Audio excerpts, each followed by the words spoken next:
Take a slow breath. You're safe here. This is a story from Moonlight Japanese Sleep Stories. The Quiet Path Beneath the Moon. Prologue. The quiet path beneath the moon. The night arrived without ceremony. It did not announce itself with sound, nor did it hurry the way storms sometimes do. It simply settled, gently and inevitably, over the land. The sky dimmed into deep shades of indigo, and the last traces of daylight slipped behind the mountains that stood like old guardians at the edge of the town. Beneath that sky, there was a path. It was a narrow path, just wide enough for one person to walk comfortably, though it had once been made for many more. Its surface was uneven, a mix of packed earth and small stones, softened by years of footsteps and rain. Grass leaned inward from both sides, as if listening. In places, moss had claimed the ground, dark and cool, holding the memory of moisture long after the sun had gone. The path did not belong to anyone. No sign marked its beginning, and no fence defined its end. It wound quietly between fields and trees, passing places that had names once, though few remembered them now. During the day, it was easy to overlook just another line in the landscape, another route taken for convenience. But at night, beneath the moon, it seemed to reveal its true nature. The moon hung low and pale, unhurried in its ascent. Its light was soft, almost hesitant, as if it did not wish to disturb what slept below. It rested gently on the leaves of the trees, on the tiled roofs far in the distance, and on the quiet path itself. Shadows stretched thin and long, blurring their edges, becoming part of the darkness rather than standing apart from it.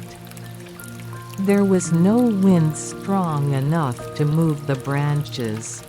Only a faint stirring passed through the air now and then, barely noticeable, carrying the cool scent of earth and grass. Somewhere far away, an insect called once, then fell silent again, as if reconsidering the effort. The path remained still. It had known many nights like this. Nights when people walked it with tired steps after long days, their thoughts heavy, their voices low. Nights when children ran along it, laughing, chasing fireflies that flickered briefly like small, borrowed stars. Nights when someone walked alone, slowly, counting each step, unsure of where they were going but certain they needed to keep moving. Those moments had passed, as all moments do. What remained was not memory in the way people understood it, but something quieter. A kind of presence. The path held the shape of footsteps long gone, the faint echo of pauses where someone had stopped to look up at the sky. It held the patience of waiting without expectation. Tonight, no one walked there. The town nearby had already fallen into its earlier kind of sleep. The lights were few and dim, softened by curtains and distance. Houses breathed quietly, wood settling, walls cooling. Somewhere, a clock marked the hour with a sound too gentle to travel far. Somewhere else, a television murmured itself into silence. Beyond the town, the fields rested. Rows of soil lay dark and smooth, having given all they needed to give for now. Water in the irrigation channels reflected fragments of moonlight, breaking it into slow-moving shapes that drifted and reformed. Frogs remained hidden, listening more than calling. Even the insects seemed to understand that this was a night for stillness. The path ran between these spaces, neither fully belonging to the town nor to the fields. It existed in between, as it always had. If someone had been there, walking slowly beneath the moon, they might have noticed how sound behaved differently along the path. Footsteps, had there been any, would have sounded softer than expected, absorbed by the earth. Breathing would have seemed louder, more present, as if the night itself were listening. But there was no one to notice. And yet, the path did not feel empty. Moonlight traced its gentle curves, revealing small details that daylight often ignored. A stone slightly out of place. A fallen leaf resting exactly where it had landed. The faint outline of a footprint left earlier that day, already beginning to fade, its edges smoothing into the ground. Time moved differently here. It did not press forward. It did not pull backward. It simply flowed, slow and wide, like water in a deep river. The path accepted this flow without resistance. It had learned long ago that nothing needed to be held.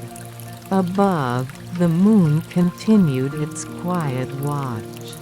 It had seen this land change in subtle ways, fields becoming roads, houses appearing and disappearing, paths shifting slightly to accommodate new needs. Yet this path had endured, not because it was important, but because it was useful in a quiet, humble way.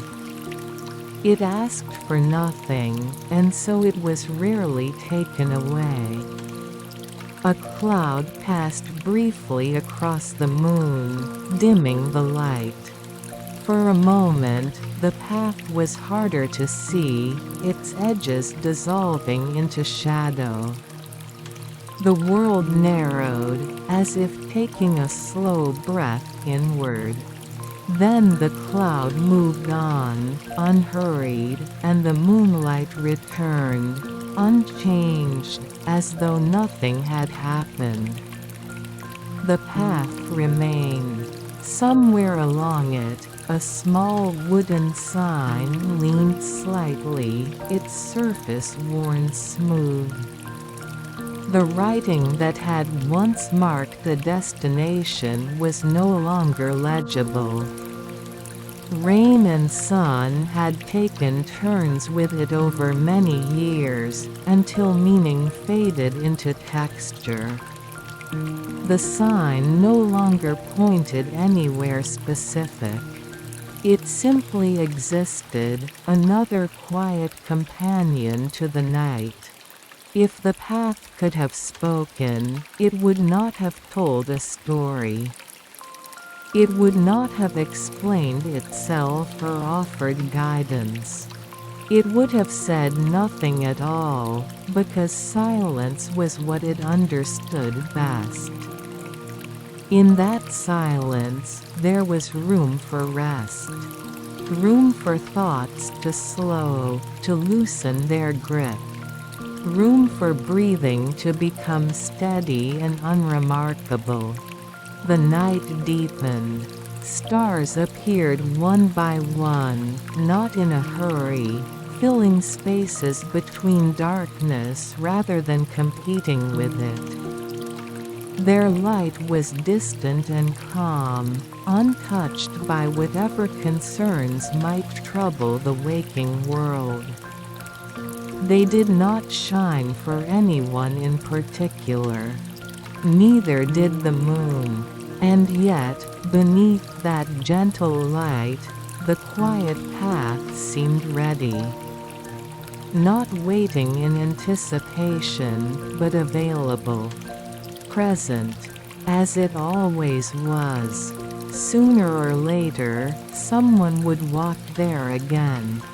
They would bring with them the weight of their day, the softness of their fatigue, perhaps even a sense of not knowing why they had chosen this route. The path would not ask. It would simply receive each step, offering the same steady ground it had offered countless times before. For now, though, the night belonged to itself. The path rested beneath the moon, unchanged, unclaimed, and quietly enduring a place where nothing needed to happen, and everything was allowed to be exactly as it was.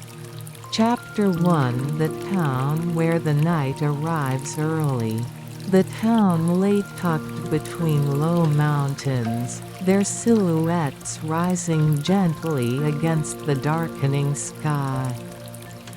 During the day, they appeared green and close, familiar enough to be ignored.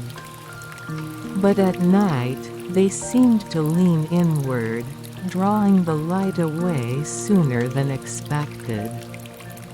The sun slipped behind them earlier here, as if the land itself preferred quiet. Evening did not linger. Shops closed while the sky was still faintly blue. Curtains were drawn before the last birds finished their calls. By the time other towns were settling into dusk, this place had already accepted night. It was not a matter of sadness or isolation.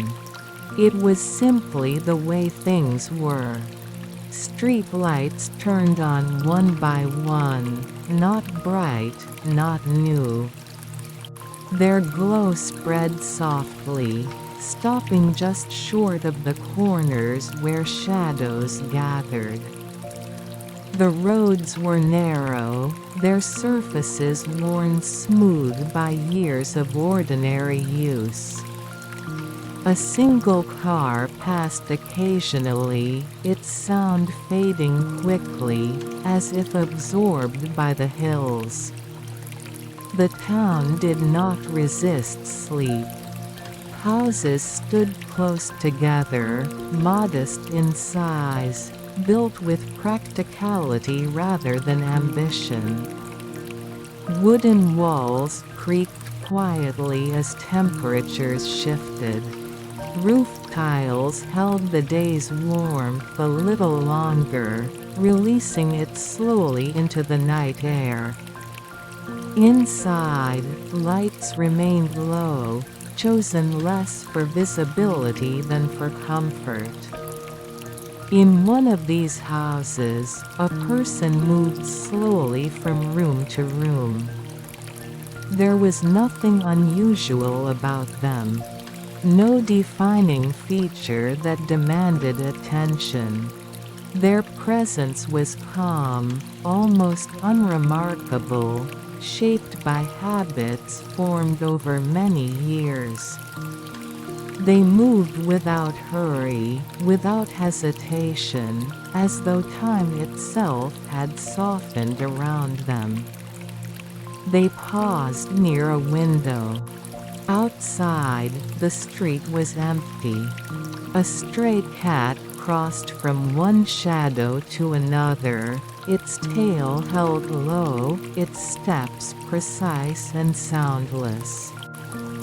The person watched without particular interest, not because the sight was dull, but because it required nothing from them. The cat disappeared, and the street returned to stillness. The person turned away. They extinguished one light, then another, until the house was left in a state that could not quite be called darkness. A faint glow remained, enough to soften edges and reassure corners. Shoes were placed neatly by the door. A jacket was lifted, considered, then put on, more out of habit than necessity. When the door slid open, the night air entered gently. It carried the scent of trees and distant soil, of something cool and familiar. The person stepped outside, closing the door behind them with care, as if not to wake the house. The sound was soft, quickly swallowed by the quiet street. They began to walk. There was no clear destination. Their steps followed a route that had been traced many times before, not always consciously. Past houses with darkened windows. Past a small vending machine humming steadily, its bright rectangles of light standing out against the night. Past a narrow lane that led nowhere important. The town seemed to recognize them, though it offered no greeting. As they walked, the person's breathing slowed. Each inhale matched the rhythm of their steps. Each exhale drifted outward, visible only in feeling, not in form. Thoughts, which had been present earlier in the evening, began to loosen. They did not disappear. They simply lost their urgency. At the edge of the town, the pavement gave way to earth. The road narrowed, becoming less defined. Street lights grew farther apart, then stopped altogether.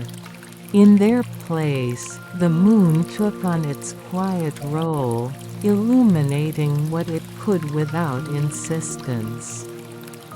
The person did not look up at it directly. They did not need to. They knew this part of the way. The town behind them faded into suggestion rather than sound. Ahead, the land opened slightly, fields stretching out in dark, gentle lines. And there, almost unnoticed, was the path. It did not announce itself.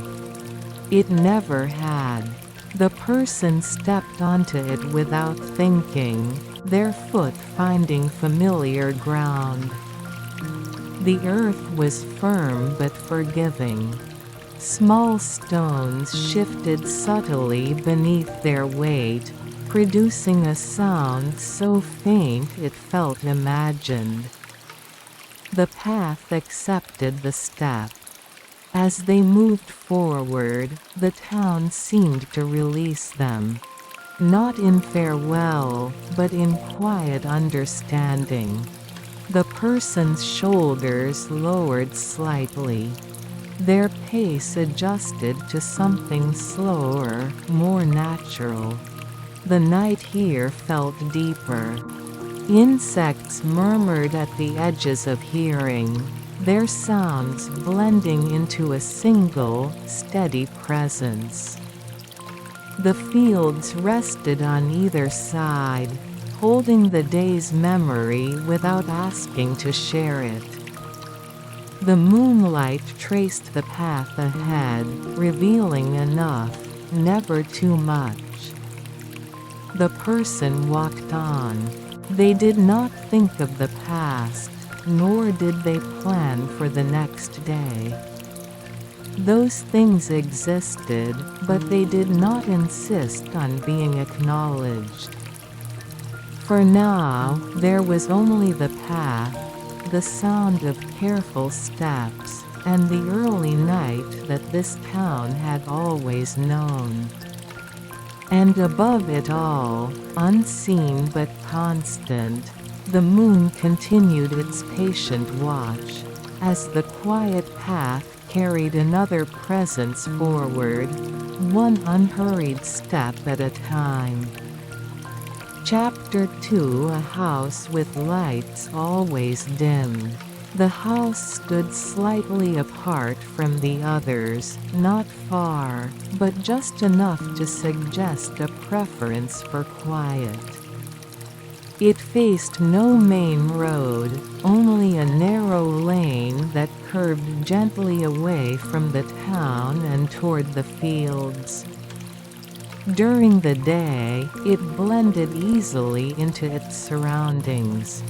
At night, it became something softer, its edges blurred by shadow and low light. Its windows were never fully dark. A single lamp glowed inside, muted and warm, as though it had learned to shine without drawing attention to itself. The light did not spill outward. It remained close, contained, offering reassurance only to those who were already near. The person returned along the path sometime later, their steps no heavier than before. They slid the door open with the same care they had used when leaving. The house received them without sound. Shoes were removed and placed in their familiar position. The door closed, and the night was left outside, undisturbed. Inside, the air was still. The rooms were small and simply arranged. There was nothing excessive here, nothing that demanded notice. Furniture showed signs of use but not neglect. A low table bore the faint rings of many cups of tea, each one left behind by a moment that had passed without ceremony. The person moved through the space slowly, as if the act of moving itself were enough. They did not turn on additional lights. The dim glow was sufficient. Shadows gathered in corners but felt neither threatening nor heavy. They were simply where light chose not to be. They paused near the window again. Outside, the moon had risen higher. Its light touched the edge of the lane, tracing the outline of the path beyond. The person did not follow it with their eyes for long. Instead, they allowed their gaze to soften, unfocused, resting somewhere between the glass and the night beyond. This house had held many quiet evenings. Some had been filled with routine simple meals, the sound of water in the sink, the gentle turning of pages in a book. Others had passed almost unnoticed, marked only by the gradual change of light and the return of darkness. There were nights when the person had sat still for long stretches of time, listening to the subtle sounds of the building as it settled into itself.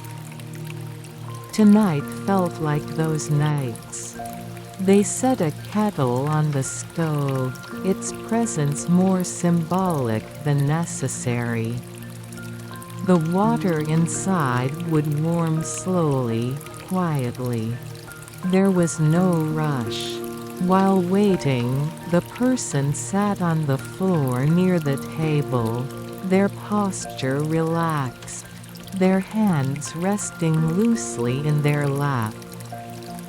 The dim light softened everything it touched. As the kettle began its low, patient hum, the person closed their eyes briefly.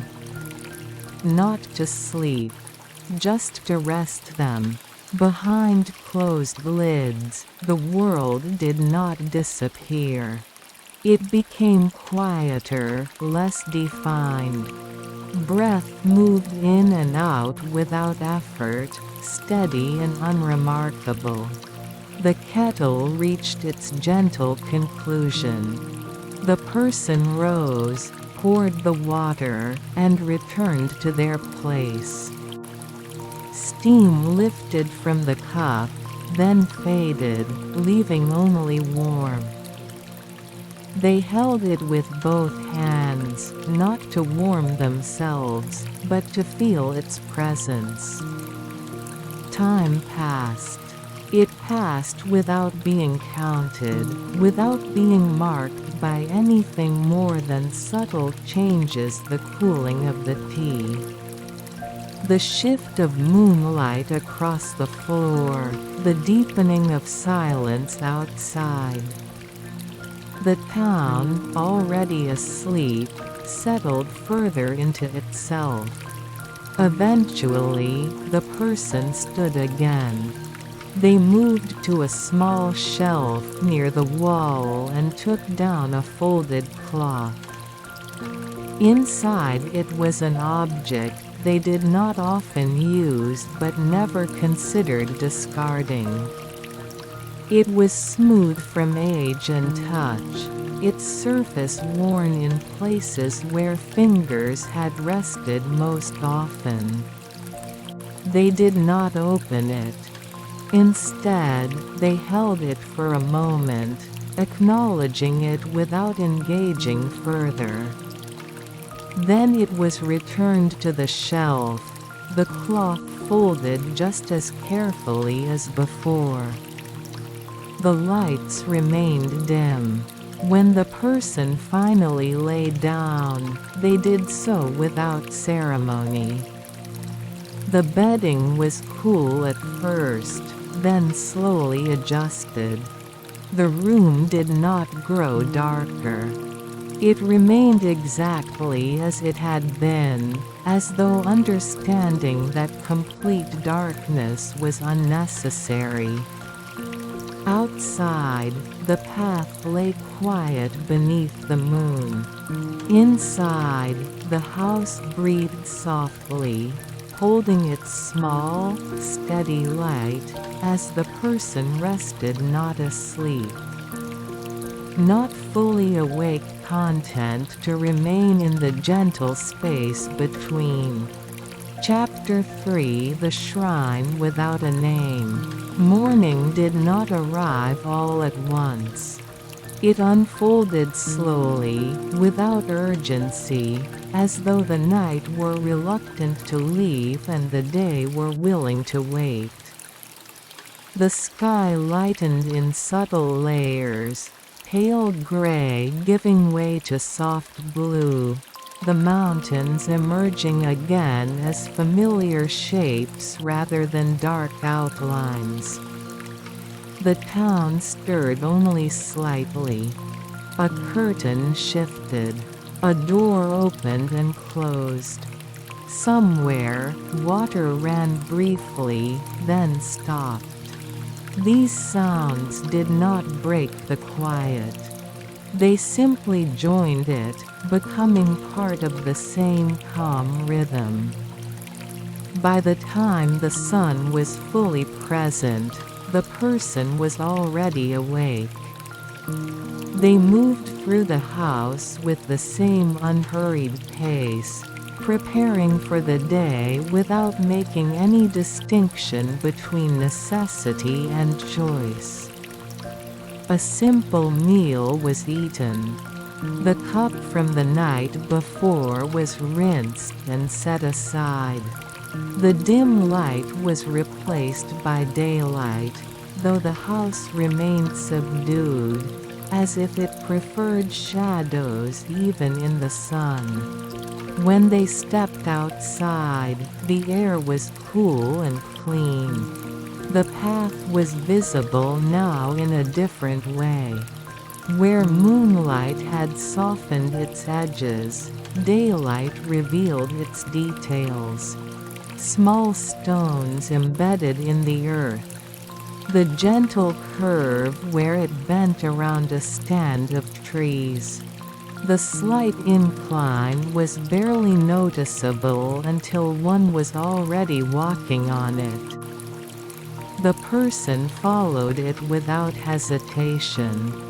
They passed through the fields, now quiet in a daytime way. The soil was dark and even, waiting. Birds moved lightly among the grasses, their calls brief and unremarkable. Nothing demanded attention. Everything existed in balance. Beyond the fields, where the path narrowed further, the shrine stood. It was not large. In fact, it was easy to miss, set back slightly from the path, partially obscured by trees whose branches had grown freely over many years. There was no gate to mark its entrance, no sign to announce its presence. Only a short set of stone steps, worn smooth in the center, suggested that people had once come here often. The person slowed. They did not stop immediately. Instead, they allowed themselves to notice the space around the shrine. The way the air felt cooler beneath the trees. The faint scent of moss and old wood.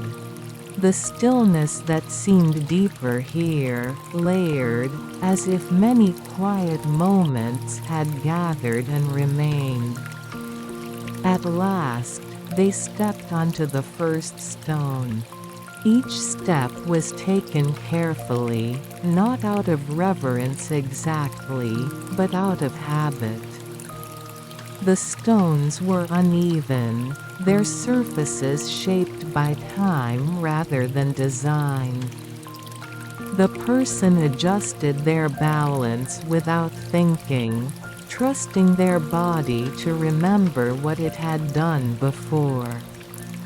At the top, the shrine revealed itself fully. It was simple, a small wooden structure with a roof darkened by age and weather. The wood bore fine cracks, lines drawn slowly over decades. A rope hung at the front, its fibers frayed, the bell above it dulled and silent. No name was written anywhere. If there had been one once, it was gone now, claimed by rain and sun and the quiet patience of time. The shrine did not seem diminished by this absence. It stood complete as it was, unbothered by the lack of explanation. The person did not ring the bell. They did not bow deeply or bring their hands together in formal prayer. Instead, they stood for a moment, simply present. Their gaze rested on the shrine without searching it for meaning. Their breathing slowed, matching the stillness around them. Leaves stirred gently overhead. Light filtered through, breaking into soft patterns on the ground.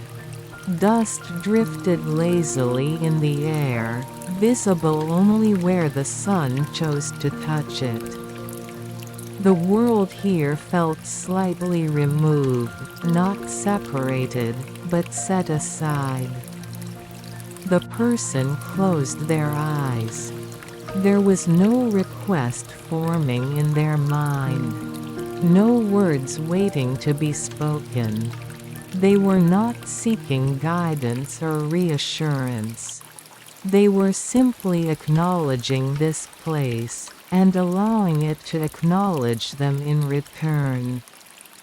When they opened their eyes again, nothing had changed. And yet, something had settled. They turned and descended the steps, their movements unhurried. The shrine remained behind them, unchanged, unmarked by their visit. It did not watch them leave. It did not need to. As the person returned to the path, the trees parted slightly, and the open sky appeared once more. The town lay beyond, quiet and waiting, just as it always had.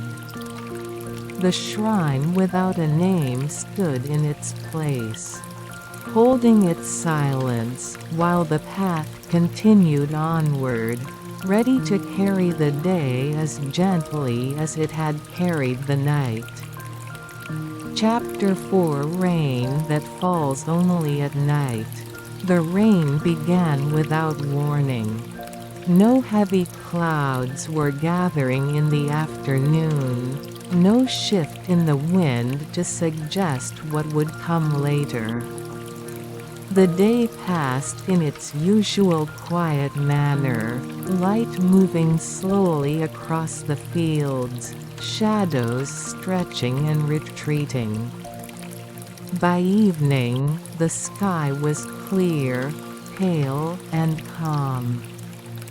And yet, when night returned, so did the rain. It arrived softly, almost carefully, as if testing whether the land was ready to receive it. The first drops fell unnoticed, absorbed by the earth before they could be heard. Only when the air cooled further did the sound begin to form a faint, even rhythm, gentle and uninsistent. By the time the person stepped outside, the rain had settled into itself. It was not heavy. It did not rush. Each drop fell straight and clean, touching leaves, soil, and stone with equal patience. The moon, now hidden behind a thin veil of cloud, was present only as a suggestion, its light diffused and softened beyond recognition. The person paused beneath the eaves of the house. They did not reach for an umbrella. They rarely did on nights like this. The rain did not feel like something to be avoided. It felt temporary in a way that required no response. When they stepped forward, the first drops touched their shoulders, then their hair, cool and light. The fabric of their jacket darkened slightly, absorbing the water without complaint. The ground beneath their feet grew darker as well, the path responding quietly to what it had known many times before. The rain changed the sound of everything. Footsteps became softer still, nearly silent. The distant hum of the town faded, replaced by the subtle percussion of water meeting earth. Leaves accepted the rain one drop at a time, releasing it slowly, occasionally all at once, in a brief, quiet cascade. The person walked on. The path was familiar, but in the rain it felt subtly altered. Its surface yielded just enough to register each step, reminding the body to remain aware without demanding attention. Small puddles formed in shallow depressions, reflecting nothing clearly, their surfaces trembling gently with each falling drop. The rain did not feel cold. It carried with it the warmth stored in the ground from the day before. As it fell, it lifted the scent of soil and grass into the air, creating a fragrance that felt both grounding and fleeting. The person inhaled without effort, their breath deepening naturally. They did not think of where the rain came from, nor of where it would go. It was enough to know that it was here. As the path curved gently away from the fields, trees gathered closer on either side. Their leaves filtered the rain unevenly, creating a quiet pattern of sound, soft tapping above, near silence below. The world narrowed slightly, the darkness pressing closer, though never closing in. Time seemed to slow further. Moments stretched without becoming heavy. The rain did not measure itself in seconds or minutes. It fell in its own rhythm, one that did not need to be followed or understood. The person's thoughts, already few, loosened even more. Memories that might have surfaced on other nights remained distant, blurred by the steady presence of sound and movement. Concerns, if they existed, found no place to settle. The rain allowed nothing to linger too sharply. At one point, the person stopped. They stood still on the path, allowing the rain to fall without interruption. Drops traced slow paths along their sleeves. A leaf fell nearby, its descent barely noticeable, joining the damp ground with a sound too small to matter. The pause felt complete. After a while, how long was impossible to say. They began walking again. The path continued, unchanged by the rain, though subtly renewed. Each step left a brief impression, quickly softened, then erased. This was how the rain worked here. It arrived at night, when fewer eyes were watching, when the land was most receptive. It did not announce itself, and it did not stay long. By morning, little evidence remained beyond darker soil and leaves washed clean. The person knew this. They had walked this path on many such nights, each one similar, each one slightly different. None were kept. None were lost. As the rain continued its quiet work, the path accepted it without question, and beneath the unseen moon, everything moved just enough to feel alive, and just enough to allow rest. Chapter 5: The Sound of Footsteps on Gravel. By the time the rain eased, the night had deepened. The clouds thinned, allowing fragments of moonlight to return, scattered and faint. The path glistened where it caught what little light there was, small stones embedded in the earth, reflecting brief, muted flashes before fading again into shadow. The person's steps became more distinct. Not loud, not sharp, but present in a way they had not been earlier. Gravel shifted gently beneath their weight, producing a soft, measured sound. It was a rhythm that matched their pace, neither leading nor following, simply accompanying. Step. Pause. Step. The sound did not travel far. It remained close, contained within the space of the path itself. The surrounding fields and trees did not echo it back. They received it and let it pass. The person noticed this, not consciously, but in the way one notices breathing or heartbeat when the rest of the world grows quiet enough. Each step felt deliberate without requiring intention. Their body knew how to move here, adjusting naturally to uneven ground, to the subtle incline and decline of the path.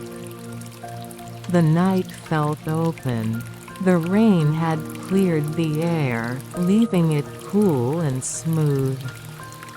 The scent of damp earth lingered, layered with something faintly metallic from the stones.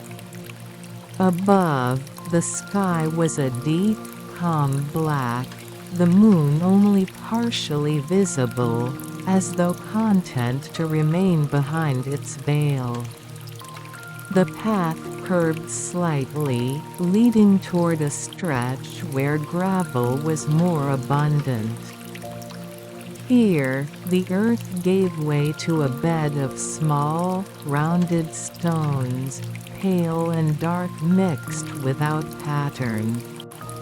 Each step produced a slightly different sound, though the rhythm remained steady. The person slowed, not out of caution, but out of listening. The sound of their footsteps became the clearest thing in the world. It anchored them to the present moment, drawing attention away from anything that might have existed before or might come after. There was comfort in this simplicity. The person's shoulders relaxed further. Their hands, tucked loosely at their sides, moved gently with each step. Breathing aligned itself with the pace of walking, unforced and regular. Step. Pause. Step. In the distance, an animal moved briefly through the undergrowth, then went still. The sound was too faint to identify, and the person did not try. It was enough to know that they were not alone, even in this quiet. The path continued. Gravel gave way again to packed earth, then returned, then softened once more. The ground here was shaped not by design but by repetition, by many feet over many years, each one leaving something small behind before moving on. The person passed a point where the path widened slightly. Perhaps two people could walk side by side here, if they chose to. Tonight, there was no need. The space felt complete with just one presence moving through it. Moonlight touched the path again, more clearly now. Shadows sharpened briefly, then softened as clouds drifted lazily across the sky. The light shifted without pattern, creating a sense of gentle movement even where nothing moved at all. The sound of footsteps remained. It did not grow tiresome. It did not fade into the background. It stayed exactly where it needed to be, a quiet reminder of motion, of continuity. At some point, the person realized they were no longer thinking in words. Thoughts, if they existed, were impressions rather than sentences.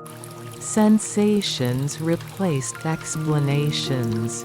The feel of the ground, the sound of gravel, the cool air on their face, these were enough. The path accepted each step without comment. It did not ask where the person had come from or where they were going. It did not measure their pace or judge their presence. It simply remained, offering its steady surface, its quiet companionship. As the person walked on, the sound of footsteps on gravel continued to mark the night, a simple rhythm beneath the moon, leading nowhere in particular, and asking for nothing at all. Chapter 6: The Unmanned Station at the Edge of Sleep. The path eventually widened, not suddenly, but in the gradual way that things change when no one is watching. Gravel became more even, the ground more level. Trees stepped back slightly, allowing a broader view of the sky. The moon, now free of clouds, cast a pale, steady light across the land.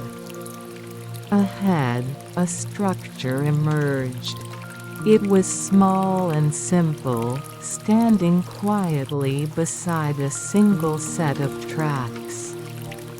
An unmanned station, long accustomed to being overlooked. Its roof was low, its walls plain, bearing no decoration beyond a faded timetable posted near the entrance. The glass in the windows reflected the moonlight faintly, revealing little of the interior. The person slowed as they approached. There was no sound of an arriving train. No distant rumble or vibration carried through the ground. The tracks lay still, steel lines stretching away into darkness in both directions, disappearing where the land curved gently out of sight. The station platform was clean but worn. Painted lines had faded into suggestion. The concrete bore fine cracks, tracing patterns formed over many years. A wooden bench sat near the center, its surface smoothed by countless hours of waiting. The person stepped onto the platform. Their footsteps sounded different here, sharper against the solid ground, though still subdued by the night. The air felt slightly cooler, open in a way the path had not been. The space held a sense of pause, as though time itself had learned to wait here. They sat on the bench. The wood was cool beneath them, firm but not uncomfortable. They placed their hands loosely on their knees and let their gaze drift along the tracks. The rails caught the moonlight briefly, then released it, creating a thin, silver line that seemed to lead nowhere and everywhere at once. This station rarely saw trains at night. The last one had passed hours ago. The next would not come until morning. The timetable said as much, though few bothered to read it anymore. Those who came here at this hour usually knew they were not waiting for arrival. They were waiting for something else. The person did not check the time. They did not listen for announcements that would never come.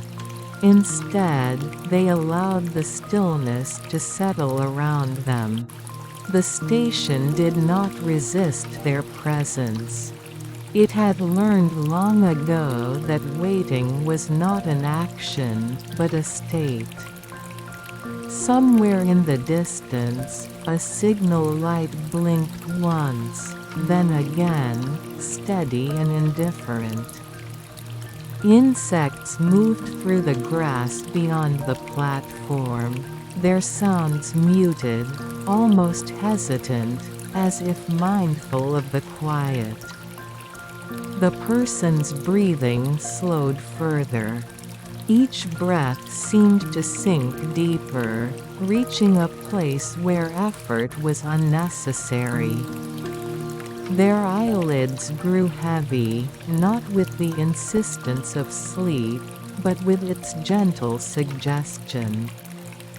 This place existed at the edge of something. Not fully awake, not fully dreaming. The station belonged neither to movement nor to rest. It was a pause made physical, a space where nothing was required and nothing was expected. The person closed their eyes. Images drifted through their mind, not forming stories, not demanding attention. A fragment of moonlight on water. The sound of rain earlier in the night. The feel of gravel beneath their feet. Each appeared briefly, then faded, replaced by the next. Time loosened its grip. Minutes passed, or perhaps longer. The station did not mark them. The bench remained solid and unmoving. The tracks waited without impatience. Eventually, the person opened their eyes again. Nothing had changed. The moon was still there. The signal light continued its steady blink. The night held its shape, unbroken. The person stood.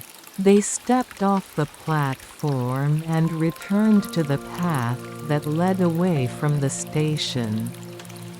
Their footsteps softened again as gravel replaced concrete. The unmanned station remained behind them, unchanged by their visit. It did not remember them. It did not need to. At the edge of sleep, the station returned to its quiet watch, while the path carried the person onward once more, into the waiting night. Chapter 7: A field where fireflies once gathered.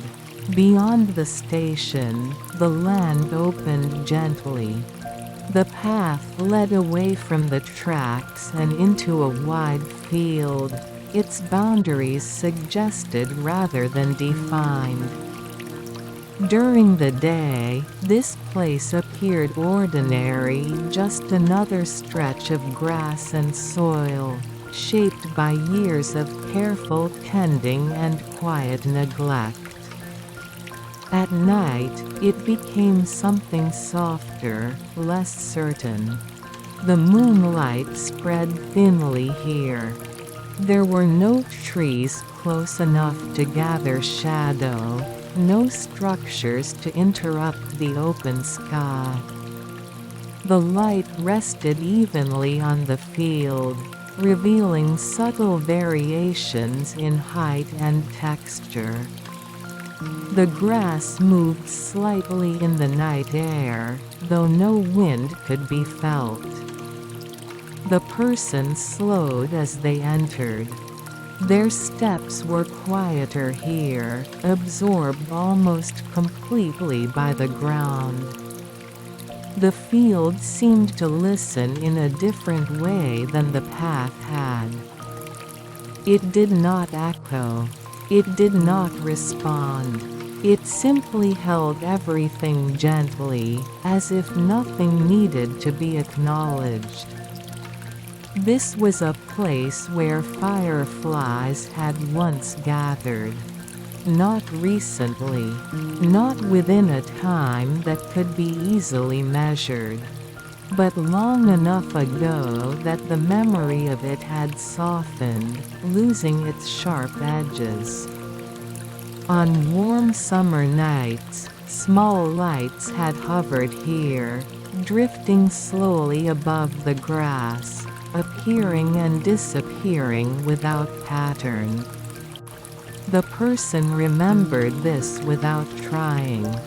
There was no clear image, no single night that stood out. Just an understanding that it had been so. That this field had once held light of a different kind, closer to the ground, fleeting and alive.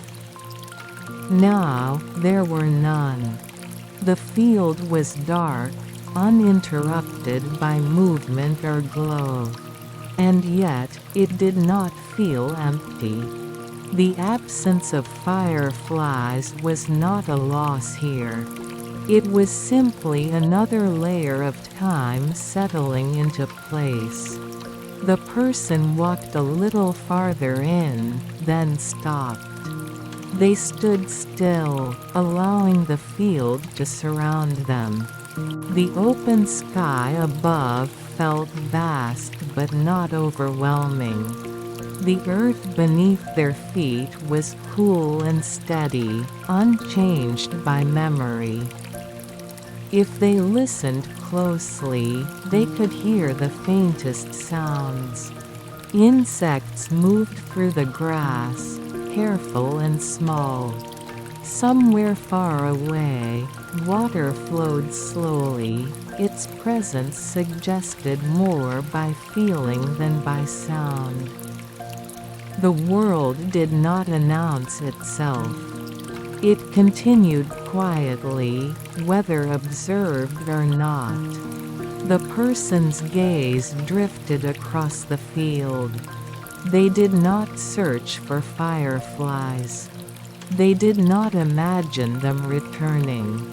The field did not need to become what it once was. It was complete as it stood, holding both what had been and what now was, without preference. A cloud passed across the moon. For a brief moment, the field darkened further, its details dissolving into shadow. Then the cloud moved on, and the moonlight returned, unchanged. The field accepted both states without resistance. The person took a breath. It felt deeper here, fuller. The open space allowed the air to move freely, filling their lungs without effort. With the exhale, something loosened, a quiet release that did not require explanation. They turned back toward the path. As they walked away, the field did not recede dramatically. It remained present, wide and calm, holding its silence. The place where fireflies once gathered did not ask to be remembered. It did not need light to justify itself. Behind them, the grass continued its subtle movement beneath the moon, resting in the gentle certainty that nothing was missing, and nothing needed to return. Chapter 8: The Longest Night of the Year. The longest night arrived quietly, as it always did. There was no clear moment when it began. No signal to distinguish it from the nights before or after. And yet, the land seemed to know. The air held a deeper stillness, and the darkness felt more settled, as though it had decided to stay a little longer than usual. The person walked beneath the winter sky. Their breath was visible now, a soft cloud forming and fading with each exhale. The cold was present but not harsh. It rested on the skin without insistence, sharp enough to be felt, gentle enough to be accepted. The path lay pale beneath the moon. Frost edged the grass on either side, catching the light in fine, delicate patterns. Each blade held its own thin outline of white, fragile, and temporary. The earth itself remained dark, warmed slightly by what it remembered of the day. The person's steps were careful but unforced. Gravel crunched softly where it emerged through the frost. The sound carried a little farther than before, crisp in the cold air, then disappeared again into the quiet. The rhythm of walking slowed naturally, matching the measured pace of the night. This night belonged to waiting. Not the kind of waiting that strains toward an outcome, but the kind that settles inward, content to remain as it is. The longest night asked nothing of those who passed through it. It offered only time, wide and unbroken. Above, the moon shone clearly. Its light was cooler now, more distant. It did not soften the world so much as define it, tracing edges and revealing shape. Shadows lay sharp against the ground, stretching farther than they had on other nights. The person did not feel alone. The darkness did not close around them. Instead, it opened, creating space.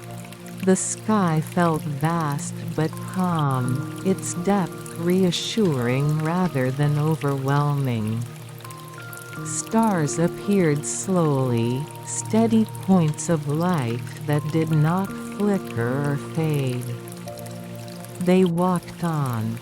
The town was far behind now, reduced to a memory rather than a presence.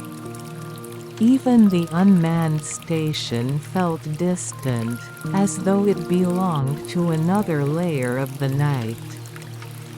Here, on this stretch of the path, There was only movement and stillness existing together. The cold sharpened the senses. The person noticed the subtle stiffness in their hands, the way their fingers curled slightly inward.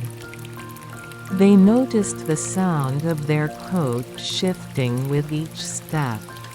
These details did not distract. They grounded. At a bend in the path, they stopped.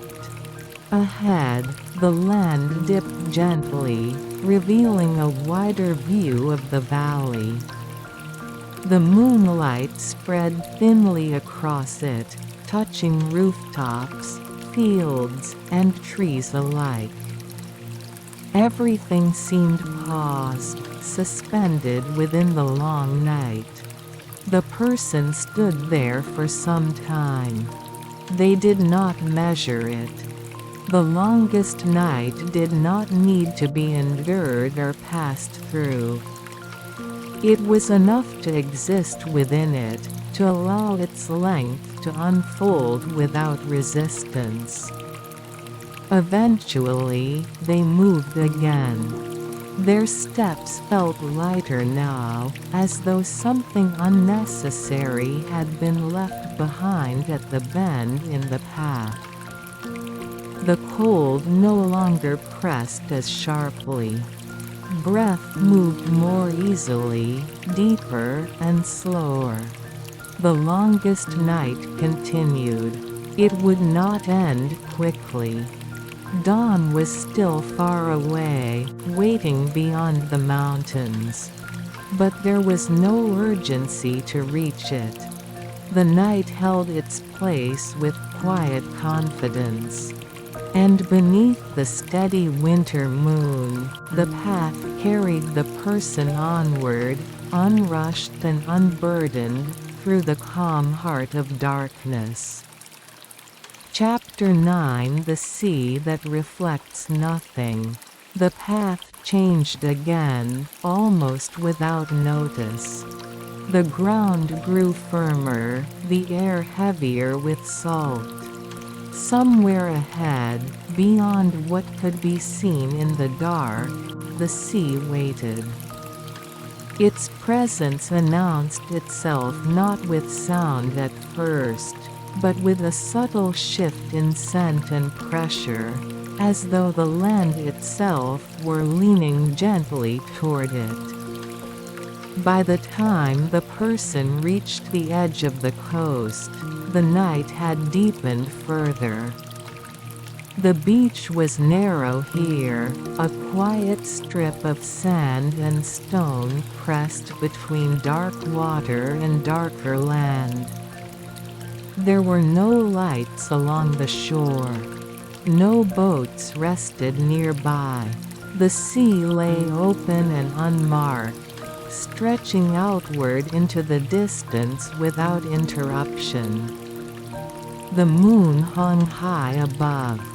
Its light reached the surface of the water but did not return. The sea absorbed it completely, leaving no clear reflection behind.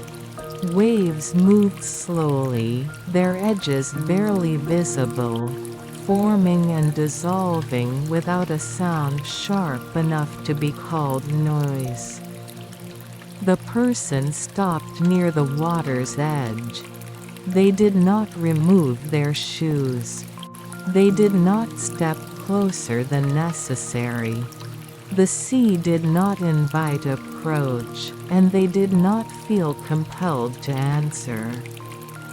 It was enough to stand where the land ended and allow the boundary to exist. This sea did not mirror the sky. Stars remained above, untouched by what lay below. The water did not shimmer or glisten. It remained dark, steady, uninterested in appearances. Its surface held no image, no suggestion of depth or distance. and yet, it felt vast. The person sensed its size not through sight, but through stillness. The way the air seemed to widen. The way sound receded, leaving space behind. The sea did not move toward them. It did not move away. It simply remained. A wave reached the shore. It touched the sand gently, leaving behind a thin line of moisture that quickly faded. Then another followed, and another, each one similar, each one unique. The rhythm was slow and unbroken, like breathing that did not need to be counted. The person listened. They did not try to understand the sea. They did not search for meaning in its darkness. The absence of reflection felt appropriate here. The sea did not exist to be seen. It existed to be what it was. Cold air brushed against the person's face. It carried the sea's quiet weight, steady and unmoving. The person's thoughts grew even fewer, thinning into sensation alone. The sound of water. The feel of the ground beneath their feet. The open darkness ahead.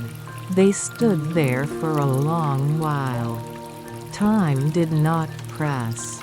The sea did not change. The moon remained distant and pale, offering light without expectation. The world felt complete without explanation. Eventually, the person turned away. The sea did not follow them with sound or motion. It returned its attention inward, toward its own endlessness. The beach lay empty once more, holding nothing beyond damp sand and quiet. As the person stepped back onto the path, the scent of salt faded gradually, replaced by earth and grass. The land reclaimed them without ceremony. Behind them, the sea that reflected nothing continued its quiet existence, holding no image, asking for none, beneath the unwatchful moon. Chapter 10 The Path That Continues Even When Unseen. The land rose gently away from the sea. With each step, the air lost its weight, and the scent of salt softened until it became only a suggestion, then nothing at all. The path returned to its familiar form, earth and stone, narrow and patient, shaped by time rather than intention. Here, it was harder to see. Moonlight reached this stretch unevenly, filtered by low hills and scattered trees. Shadows gathered in layers, overlapping and dissolving into one another. The edges of the path blurred, not disappearing, but refusing to be clearly defined. And yet, the path continued. The person walked more slowly now. Not because the ground was difficult, but because sight had become less important. Their feet found the way without instruction. Each step landed where it needed to land, guided by memory held in the body rather than the mind. This was a path that did not require observation. Even when hidden beneath fallen leaves, even when softened by rain or frost, it remained.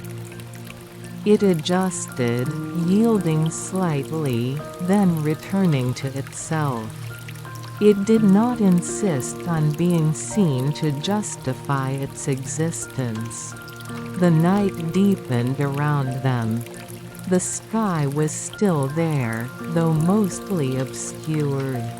Stars appeared only in fragments through breaks in the branches above. The moon's presence was felt more than seen, its light arriving indirectly, reflected and reshaped by everything it touched. The person's breathing was steady. They were no longer aware of how long they had been walking or how far they had gone. Distance had lost its meaning.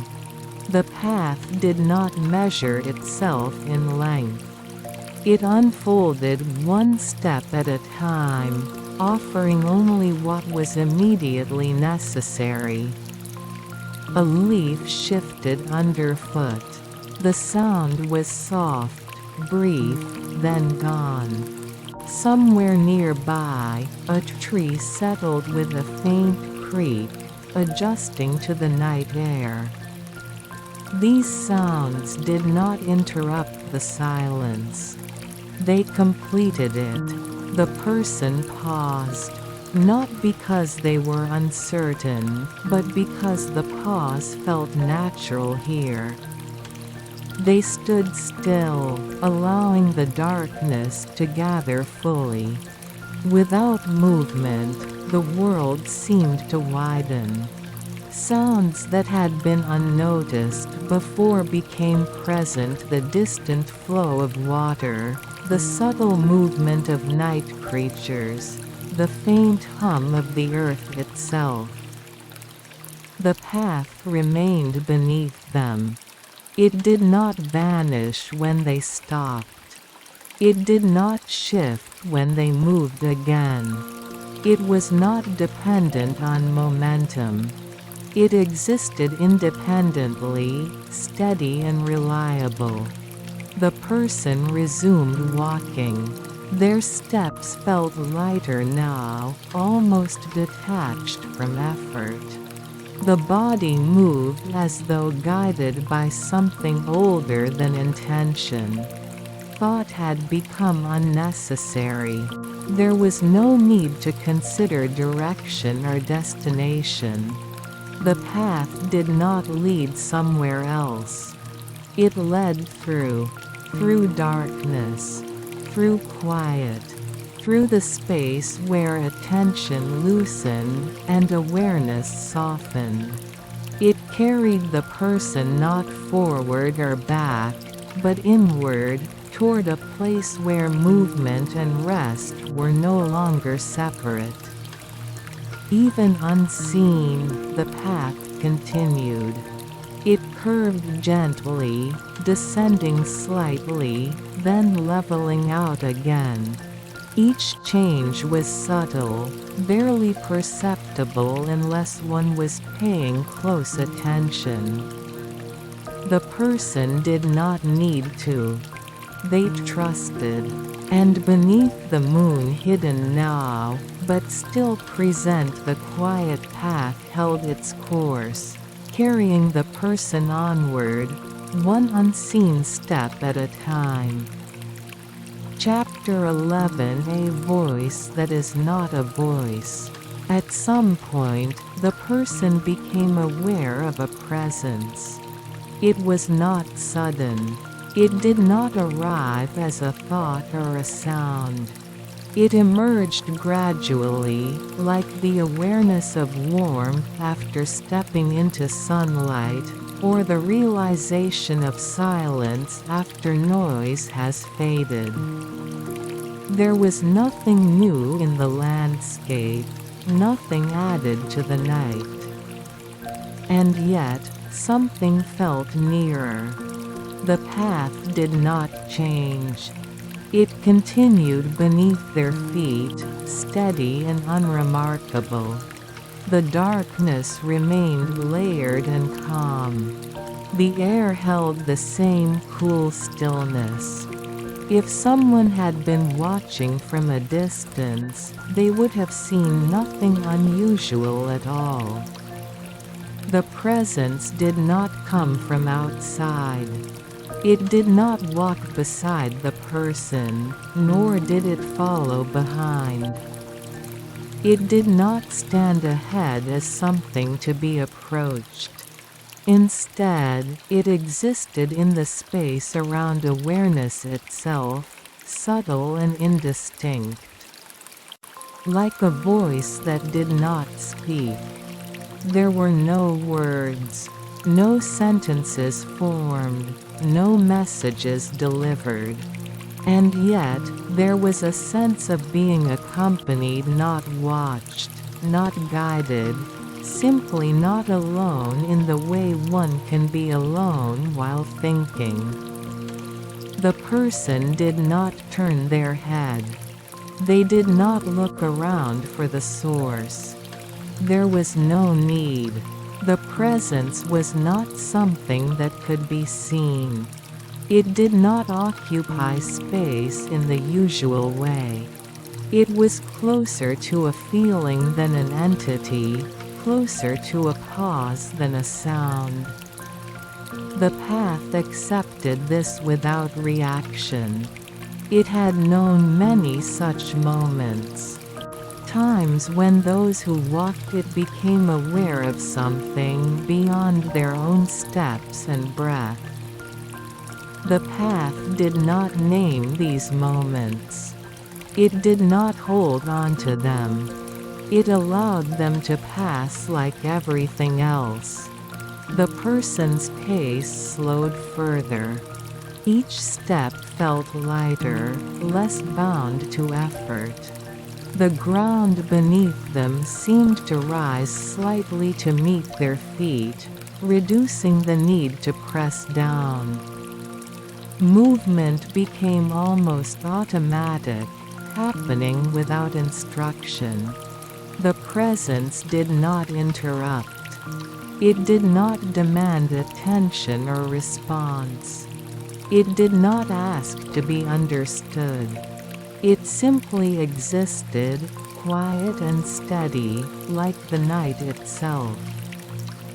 If it had been a voice, it would not have said, "You are here." It would not have said, "You are safe." It would not have said anything at all. Instead, it conveyed a sense of allowance. That it was acceptable to continue. That it was acceptable to stop. That it was acceptable to let go of the effort to decide. The person felt this without needing to interpret it. Their shoulders lowered slightly. Their breathing deepened, then slowed. The small tension that had remained in their body, so faint it had gone unnoticed, eased away. The darkness around them softened. Not in brightness, but in quality. It felt less like absence and more like depth. The night did not press inward. It expanded, creating room for stillness. The path curved gently. Trees opened briefly, allowing a wider view of the sky. The moon appeared again, thin and pale, its light distant and calm. It did not draw attention to itself. It simply remained where it had always been. The presence felt closest here. Not stronger, not clearer, just nearer, in the way something feels near when there is nothing else competing for awareness. The person did not react. They continued walking, or perhaps drifting, the distinction no longer clear. Eventually, even this awareness began to fade. Not abruptly. It loosened its hold and receded naturally, like a breath released. The presence did not leave. It simply became unnecessary. The person did not notice the exact moment it dissolved.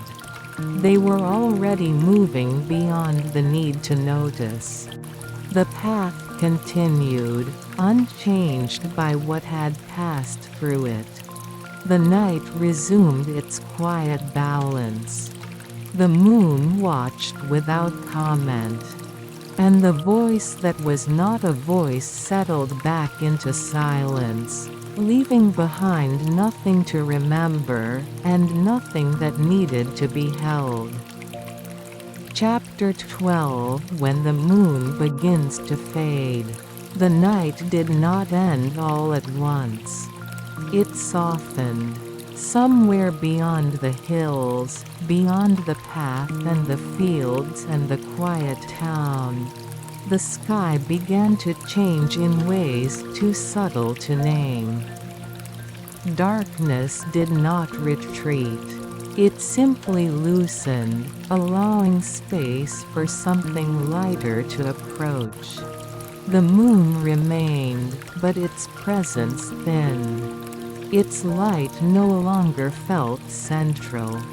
It drifted toward the edges of awareness, pale and distant, as though it had completed its task and was content to recede without farewell. The person walked more slowly now. Not from fatigue, but from a sense of arrival, not at a place, but at a state. Each step felt complete in itself. There was no need to continue, and yet continuing felt natural. The path grew faint. Not disappearing, but becoming less distinct, as though it were merging with the surrounding land. Earth and stone blended with grass and shadow. The boundary between where the path ended and where the fields began softened until it no longer mattered. The air changed. It carried a hint of coolness different from the night before, cleaner and lighter. The scent of damp earth remained, but it was joined by something almost imperceptible, the promise of morning without its presence. Birds had not yet begun to call. The world rested in a space between endings and beginnings. The quiet here was deeper than the quiet of night, layered with potential rather than rest. The person stopped. They stood without movement, without expectation. Their breathing was slow and even. The night around them felt neither heavy nor empty. It felt complete. Above, the moon dimmed further. Its edges blurred, losing definition against the lightening sky. It did not disappear. It simply faded, releasing its hold gently, as it always did. The person did not look up. They did not need to. The change was felt rather than seen. The shift in light, the subtle adjustment in air, the way the world seemed to prepare itself quietly. Time returned, slowly. Not as pressure, not as demand, but as a gentle flow. Moments regained sequence. Before and after began to separate again, though without urgency. The person turned slightly, adjusting their stance. They did not retrace their steps. They did not seek a new direction. The path, now barely visible, existed more as an understanding than a line on the ground. It was enough.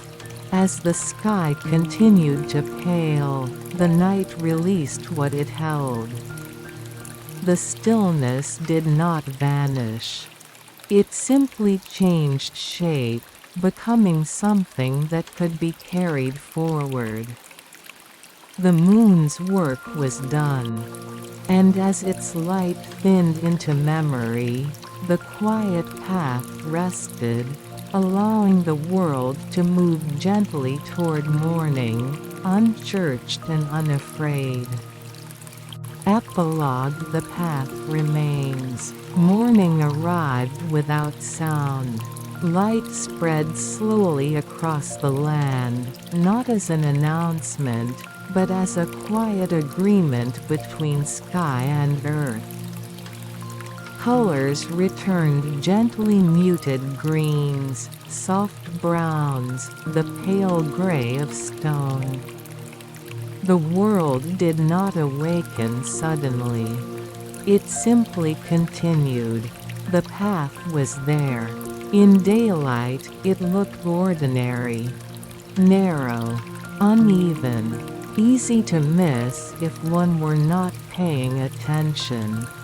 Grass leaned across its edges, and small stones rested where they always had. Nothing about it suggested the night it had held, the stillness it had carried, or the quiet passage of a single presence moving through it.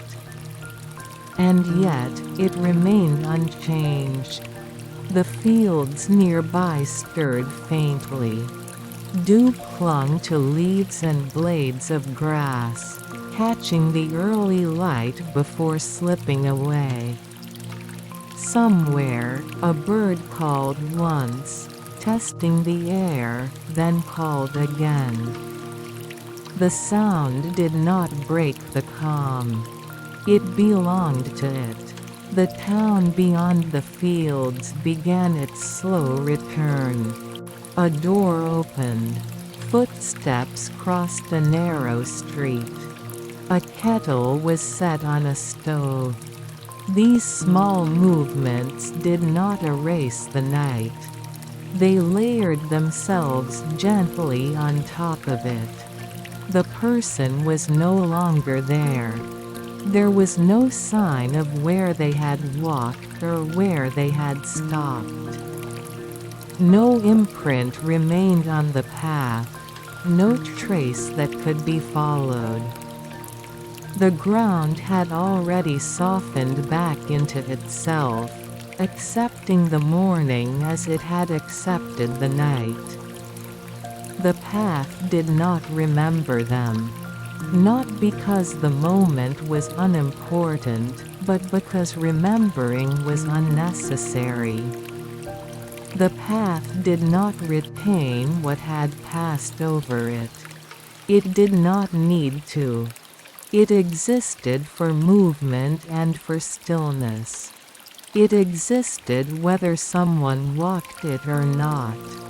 Later, someone else might pass this way. Perhaps they would be in a hurry, eyes forward, mind elsewhere. Perhaps they would walk slowly, noticing the way the light filtered through leaves, the way the ground felt beneath their feet. Perhaps they would not think of the path at all. It would make no difference. The path would offer the same steady ground, the same quiet acceptance. The same unspoken invitation to slow, or to move on. Above, the moon was gone from the sky, but not from the world. Its absence did not leave a space. It simply made room for something else. Night would return, in time. It always did. And when it did, the path would be there beneath. It quiet, unclaimed, and enduring, ready to carry whatever steps came next, or to wait, patiently, until they did. A lantern glowing in the silent village. Prologue. A lantern glowing in the silent village. Night settled gently over the village, as if it had always intended to be there. The mountains that surrounded the houses grew darker first, their outlines softening until they became part of the sky itself. The last traces of daylight slipped away without resistance, leaving behind a calm, unbroken darkness. No wind moved through the trees. No voices carried across the narrow paths. The village accepted the night in silence. It was a small village, set far from any main road. During the day, it appeared almost ordinary rows of modest wooden houses, a few fields carefully tended, a narrow stream winding quietly through the center. But at night, it became something else. Sounds faded quickly here. Light did not travel far. Each home existed within its own small circle of quiet. And within that quiet, a lantern glowed. It hung beneath the eaves of an old house near the edge of the village. The light it gave off was warm and low, more amber than yellow, steady rather than bright. It did not flicker. It did not try to push back the darkness. It simply rested within it, content to illuminate only what was close. The lantern had been there for many years. No one remembered exactly when it had first been lit. Some said it was placed there by someone who no longer lived in the village. Others believed it had always been there, glowing through countless nights, unchanged by time. The truth did not matter. The lantern did not explain itself. Its light touched the wooden wall beside it, revealing the grain of the aged boards. It traced the edges of the door, the smooth curve of the handle, the slight unevenness of the stone step below. Beyond that, the light faded quickly, dissolving into shadow. The village paths lay quiet. They were narrow and winding, shaped more by habit than by design. Stones pressed into the earth marked where people had walked for generations, though few passed through at night now. Grass leaned gently over the edges, unmoved by wind, listening to nothing in particular. Somewhere in the distance, water moved. The stream flowed steadily, its sound so soft it felt like part of the silence rather than a break from it. Insects rested among leaves and soil, their presence suggested more by stillness than by sound. The village seemed to be holding its breath, though it did not need to breathe at all.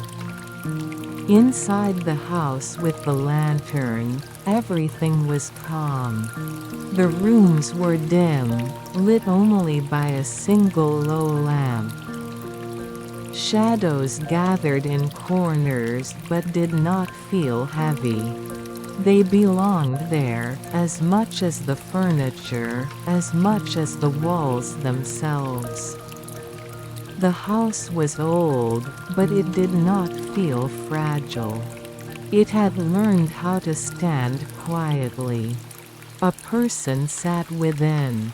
They were neither young nor old in any way that mattered. Their movements were slow, unhurried, shaped by familiarity rather than intention. They sat near the window, looking out not because they expected to see something, but because the act of looking felt natural. They did not think of the lantern as unusual. It was simply there, glowing as it always had. Its light marked the presence of the house in the darkness, not as a signal, not as an invitation, but as a gentle acknowledgement of existence. Outside, the night deepened. Clouds passed slowly across the sky, softening the faint starlight. The moon remained hidden, content to let the darkness settle fully. The lantern's glow did not change. It remained steady, patient, unconcerned with what lay beyond its reach. If someone had been walking through the village at that hour, they might have noticed the lantern. They might have paused briefly, drawn not by brightness, but by the calm certainty of its light. They might have felt something ease within them, though they would not have known why. But no one walked there tonight. The village rested. The lantern continued to glow beneath the silent sky, holding its small circle of warmth, asking for nothing, and quietly waiting for the night to pass. Chapter 1: The Village That Sleeps Early. The village fell asleep before the night was complete. Long before midnight, doors were closed, and lights were dimmed.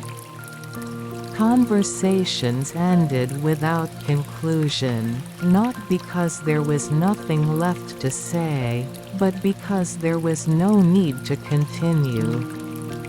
In this place, sleep was not something to be delayed. It arrived naturally, like mist settling over the fields.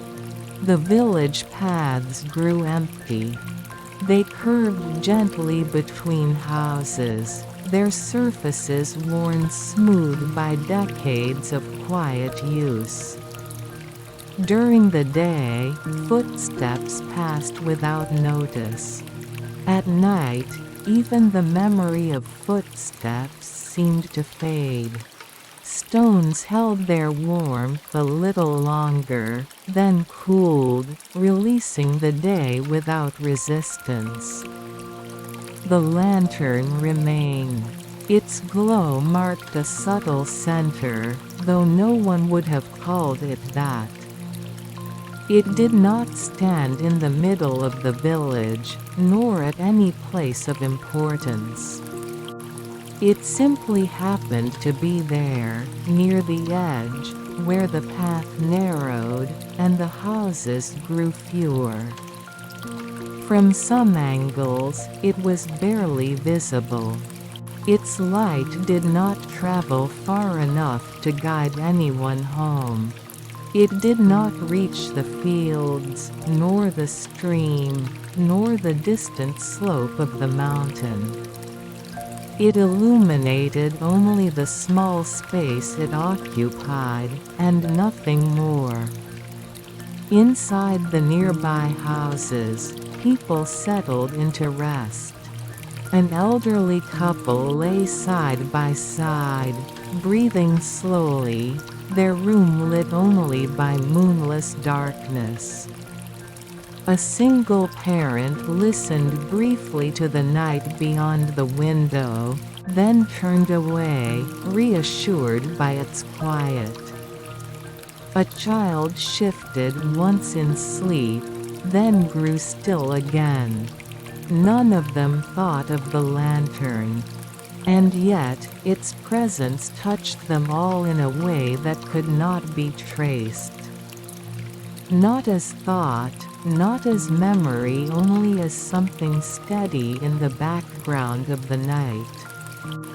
Near the edge of the village, the person in the old house remained awake. They moved carefully, as though the night itself were fragile. A cup was rinsed and set aside. A cloth was folded, then unfolded, then folded again, more out of habit than necessity. Their movements were slow, practiced, without urgency. They paused near the door. Through the thin gap between wood and frame, the lantern's light filtered inward, soft and familiar. It did not change the darkness of the room. It softened it. The person rested their hand briefly against the door. Not to open it. Not to close it further. Just to feel the quiet solidity beneath their palm. The wood was cool, unchanged by the night air. Outside, the village listened to itself. The stream continued its slow movement, water touching stone in a rhythm too gentle to measure. Somewhere near the fields, an animal shifted, then settled again. The mountains stood unmoving, holding the village within their dark outline. The lantern glowed. Its light did not flicker in response to these small changes. It did not brighten or dim. It remained exactly as it was, as it had been on countless nights before. The person stepped outside. The door closed behind them with a sound so soft it was almost imagined. They stood beneath the lantern, its light resting on their shoulders, outlining their shape without revealing detail. For a moment, they did not move. The village did not respond. No doors opened. No windows brightened. The night accepted their presence without comment. The person took a single step onto the path. The stone beneath their foot felt familiar. Cool. Steady. The lantern's light followed them for only a short distance, then let go, allowing them to pass into shadow. Behind them, the village continued its early sleep. And above the quiet paths and resting houses, the lantern remained, glowing softly in the silent village, holding the night exactly as it was. Chapter 2: The Path Beyond the Light. The path did not change when the light fell away. It remained what it had always been: narrow, uneven, shaped by time rather than intention. Stones pressed into the soil marked the way forward, though forward was only a direction because someone chose it. In the darkness, the path existed without preference. The person walked slowly. Each step was placed with care, not out of fear, but out of familiarity. Their body remembered the ground even when their eyes could not see it clearly. The rhythm of walking came easily, settling into the quiet of the night. Behind them, the lantern's glow softened further. It thinned until it was no longer light at all, only a sense of warmth remembered. Soon, even that faded, leaving the path entirely in shadow. The darkness here was complete, but not heavy. It wrapped the person gently, removing edges and distances. The village, the house, the lantern, all of it receded without resistance. The night did not close in. It opened. The air was cool. It carried the faint scent of earth and wood, of grass pressed flat by dew. Each breath felt slow and full, as though the night had adjusted itself to match the person's pace. The path curved, not sharply, not with intention, but with the quiet inevitability of land following its own shape. Trees grew closer here, their forms barely distinguishable against the sky. Leaves rested without sound. Branches did not sway. The person did not hurry. There was nowhere they needed to reach. The path was not leading them toward anything in particular. Walking itself was enough. Somewhere nearby, water moved again. The sound was clearer here, the stream closer to the path. It spoke in a low, continuous murmur, neither loud nor silent, a presence that did not demand attention. The person paused briefly. They did not look toward the water. They simply stood, letting the sound exist alongside their breathing. The night seemed to deepen around them, as if acknowledging the stillness. When they moved again, it was without decision. The path continued beneath their feet, offering itself without instruction. Shadows layered over shadows. The sky above remained dark, stars hidden behind thin clouds. Time loosened. Moments no longer felt measured. There was no before or after, only the gentle unfolding of one step into the next. The village was far behind now. Not in distance, but in relevance.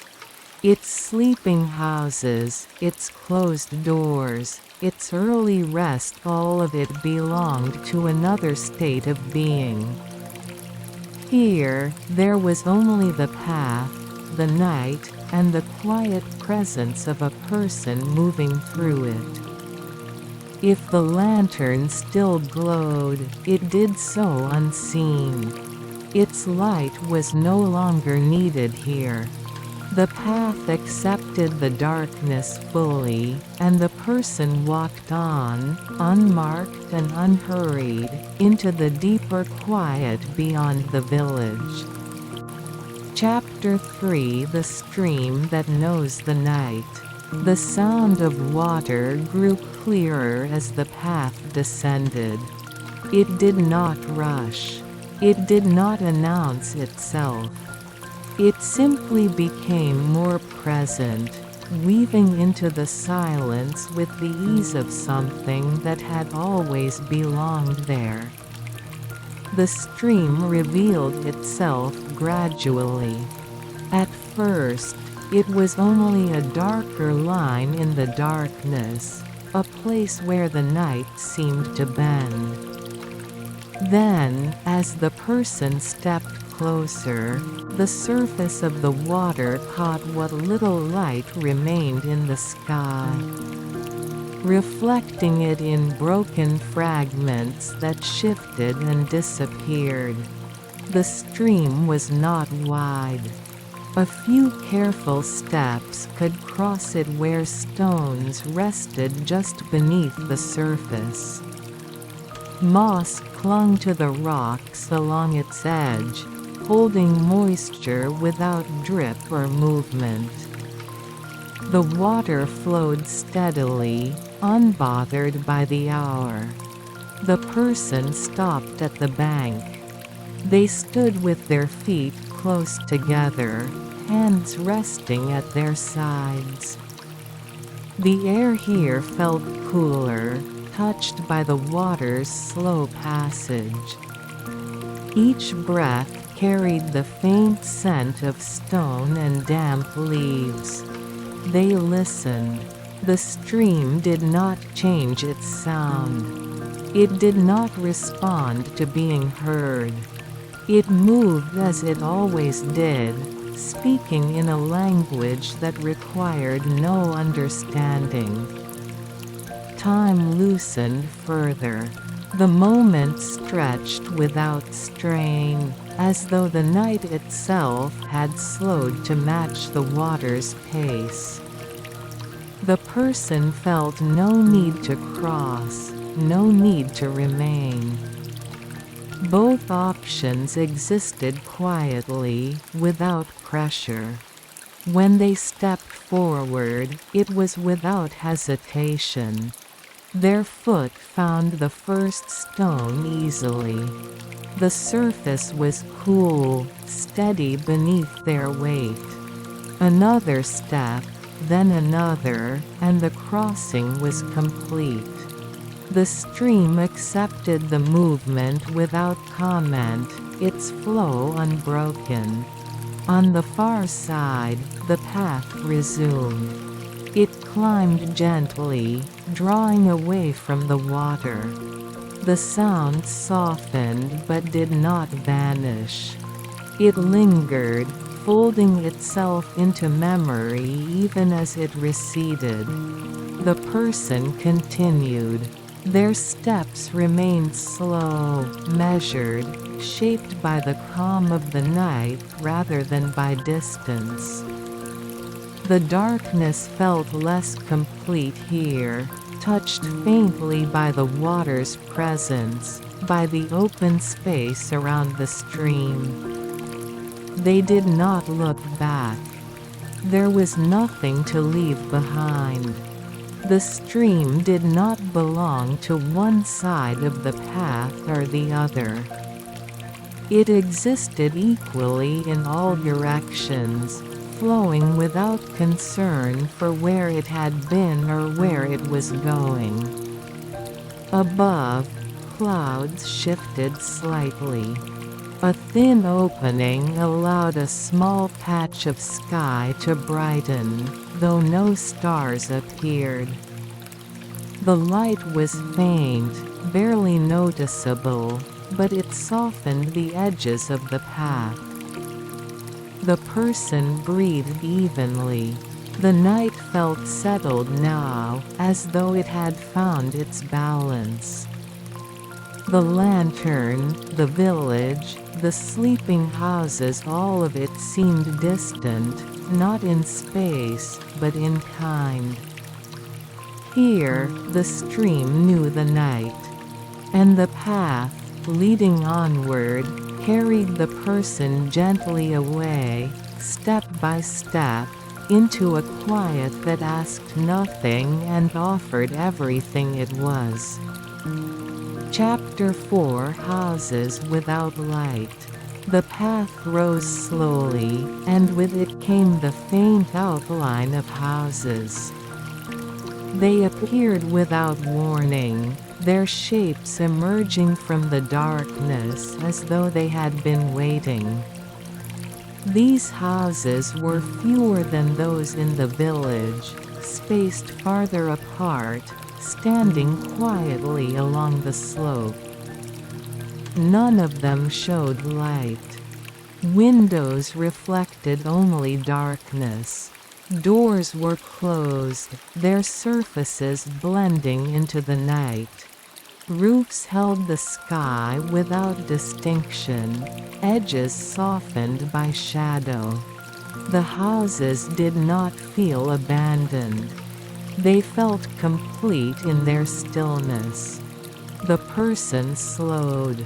Their steps grew quieter, more deliberate, as if acknowledging the presence of sleeping lives within. The path narrowed here, turning into a strip of earth worn smooth by time and weather.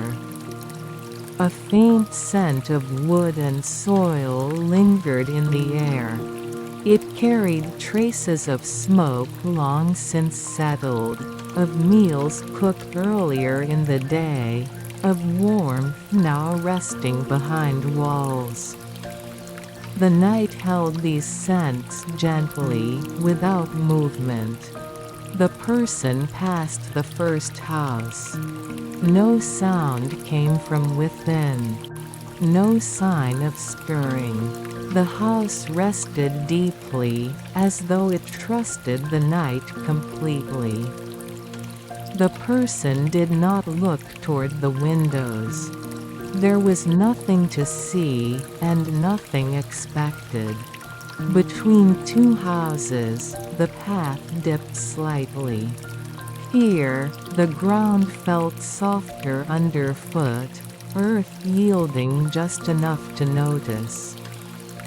Grass brushed lightly against the person's ankles, cool with moisture.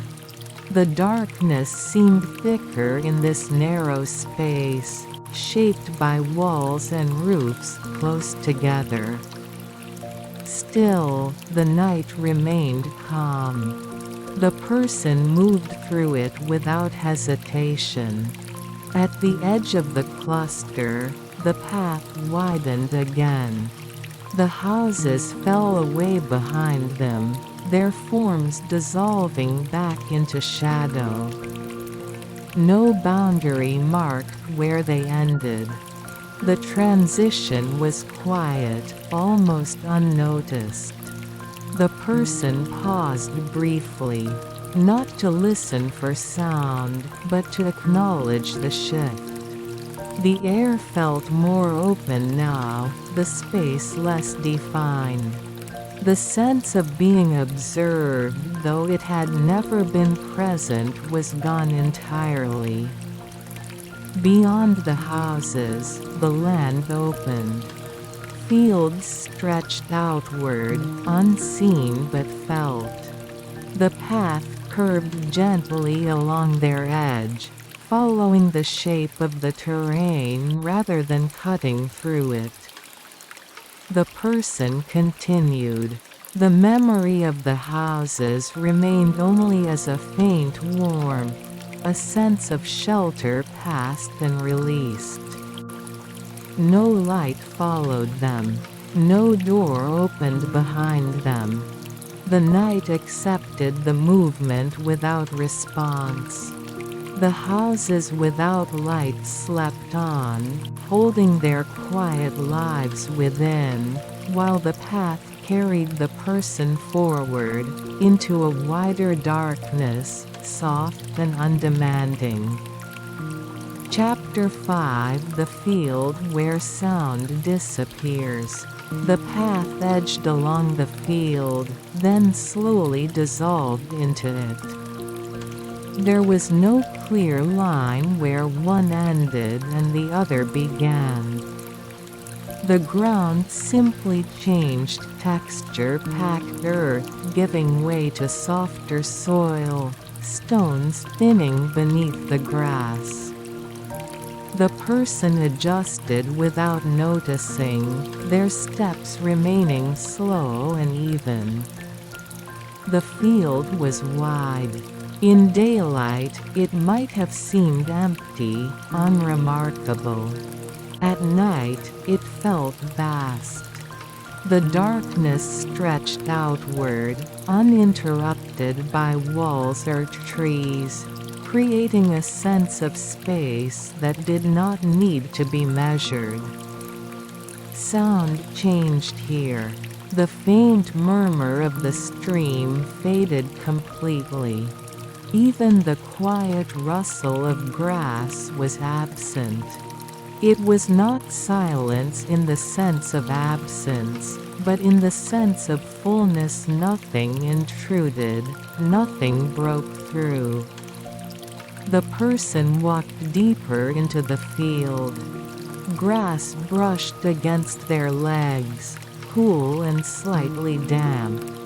Each movement caused only the faintest shift, quickly absorbed by the night. The field did not echo. It did not respond. Above, the sky opened. Clouds thinned, revealing a few distant stars. Their light was weak, barely touching the ground, but it widened the sense of space further, lifting the darkness rather than piercing it. The person slowed. Here, walking felt less like movement and more like drifting. The ground offered no clear direction. The path, if it still existed, was no longer visible. Direction became irrelevant. They stopped. Standing in the center of the field, the person felt suspended between earth and sky. Their breathing remained steady, unremarked. The night seemed to hold them without pressure. No insects called. No wind moved. Even the memory of sound felt distant. The field was not empty because nothing was there. It was empty because nothing needed to be. Time loosened further. Moments did not pass. They simply rested. When the person began to walk again, it was not because they had chosen a direction. Their body moved as it always had, trusting the ground to receive each step. Gradually, the far edge of the field approached. The darkness shifted slightly, becoming denser, more defined. A line of trees waited beyond, their presence felt before it was seen. The field released the person without ceremony. Behind them, sound did not return. It was left where it belonged, spread thin across the wide, quiet ground. Ahead, the path would take shape again.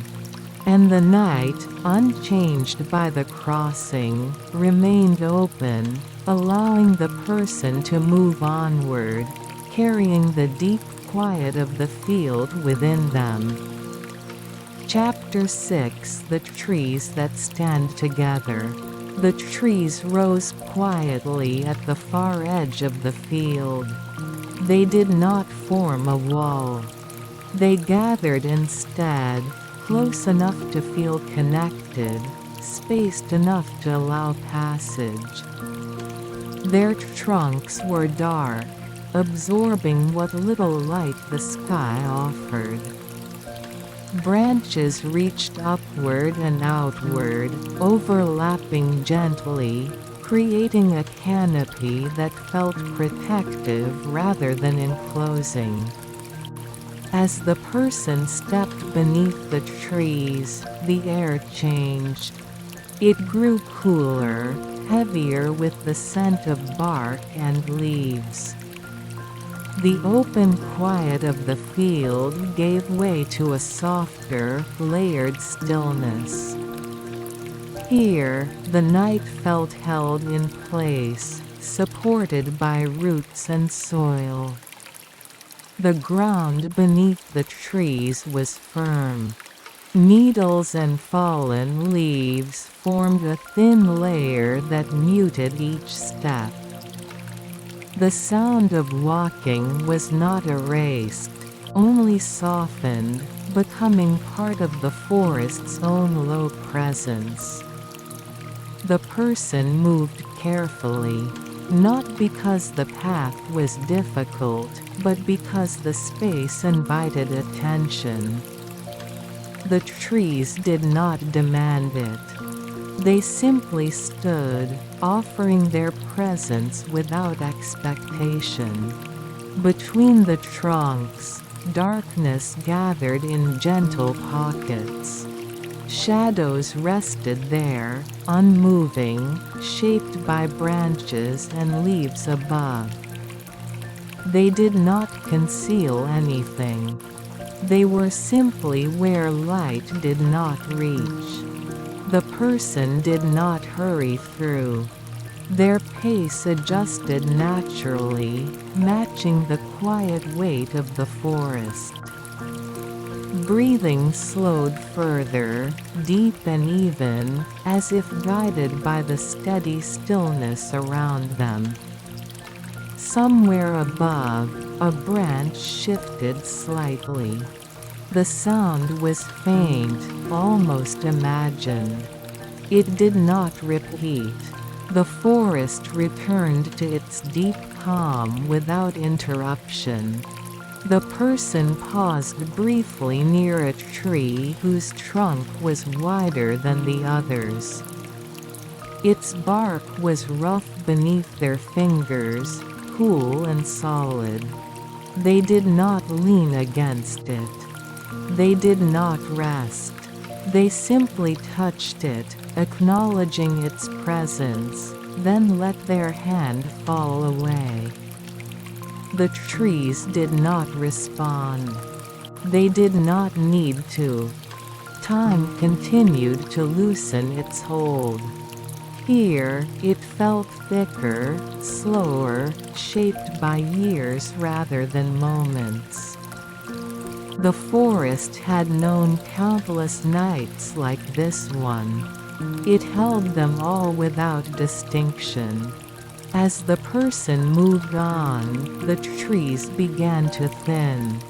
The canopy opened gradually, allowing more of the sky to show through. The darkness lightened slightly, enough to suggest space beyond. The forest did not end abruptly. It released the person slowly, one step at a time, until the ground changed again and the air grew open. Behind them, the trees remained, standing together, quiet, unmoved, and the path, finding its shape once more, led the person onward, carrying the forest's steady calm into the next stretch of night. Chapter 7: The Shrine Without Footsteps. The path narrowed again as it approached the shrine. It was not marked by gates or lanterns, not by signs or symbols that called attention to it. The shrine revealed itself through stillness, a subtle change in the air, a quiet that felt intentionally held. The structure was small. Wooden pillars stood dark against the night, their surfaces worn smooth by time rather than by touch. The roof sloped gently, its edges softened by shadow. No light burned here. No offerings rested at the entrance. The ground before the shrine was clean. Not swept, not maintained, simply undisturbed. Leaves lay where they had fallen. Stones rested where they belonged. There were no footprints, recent or old, as though the earth itself had chosen not to remember passage. The person slowed. Their steps grew almost soundless, absorbed by the ground. They approached the shrine without intention, without ritual. There was no expectation placed upon them, and none they placed upon the space. They stopped a short distance away. The shrine did not draw them closer. It did not push them away. It existed fully in its own quiet, complete without acknowledgement. The air here felt different. Not heavier, not lighter, simply settled. Breathing felt deeper without effort. The night seemed to hold itself carefully around the structure, allowing nothing unnecessary to enter. The person stood for a long moment. There was no bow, no prayer formed. Thoughts did not gather. The pause was empty in the gentlest way, free of meaning. Somewhere far beyond the trees, the village lantern continued to glow. Its light did not reach here. It did not need to. The shrine existed without it, as it had long before any house had stood nearby. The person turned away. The movement was slow, unremarkable. The shrine did not change. It did not mark the departure. It did not require remembrance. As the person stepped back onto the path, the ground accepted them without sound. The shrine receded quietly, its presence dissolving into the night until it could no longer be distinguished from the surrounding darkness. No footsteps remained. The path continued, and the night, unbroken by reverence or departure, carried the person onward, leaving the shrine exactly as it was, silent, complete, and waiting for nothing at all. Chapter 8: The Place Where the Wind Pauses. Beyond the shrine, the land lifted gently.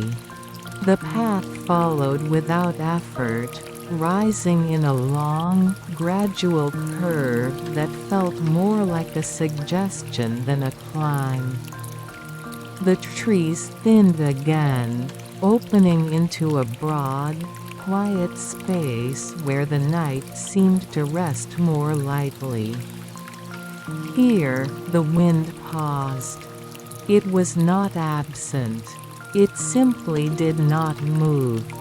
The air felt held in place, balanced, as though any motion might disturb something delicate. The person noticed it not through sound or touch, but through its stillness. The ground was smooth. Grass grew low and even, pressed flat by countless nights of dew. No stones marked the way. No clear boundary was suggested where the path continued, yet the person walked without uncertainty. Above, the sky felt closer. Clouds drifted slowly, their edges barely shifting. The stars that had appeared earlier dimmed again, veiled by thin layers of gray. The darkness here was softer, less deep, as though the night itself had exhaled. The person slowed further. Each step seemed to take longer, not because the body resisted, but because the space allowed it. Movement felt optional here, neither encouraged nor discouraged. They stopped. Standing in the open ground, the person felt suspended within the quiet. Their breath rose and fell gently, blending with the air rather than disturbing it. The absence of wind made every small sensation clearer: the weight of their body, the calm rhythm of breathing, the subtle warmth that remained from walking. Nothing changed. No sound arrived. No movement followed. The pause remained complete. Time did not press forward. It rested, folding into itself, creating a space where moments did not need to pass to exist. When the person moved again, it was barely a movement at all. A shift of weight.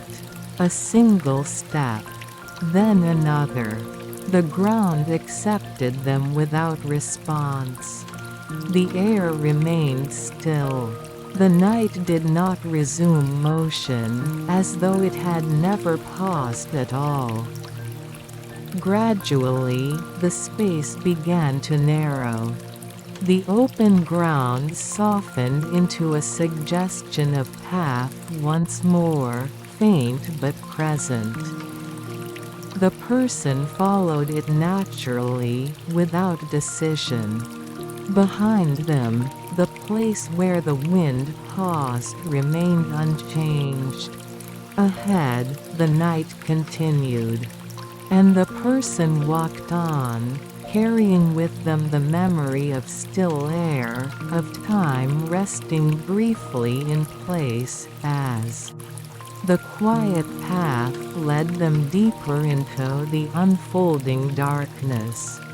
Chapter 9: The Hill That Holds the Sky. The path rose again, almost without notice. It did not feel like climbing. The ground simply inclined, gently enough that the body adjusted on its own. With each step, the space around the person seemed to widen, as though the land were slowly lifting them towards something open and patient. The trees fell away.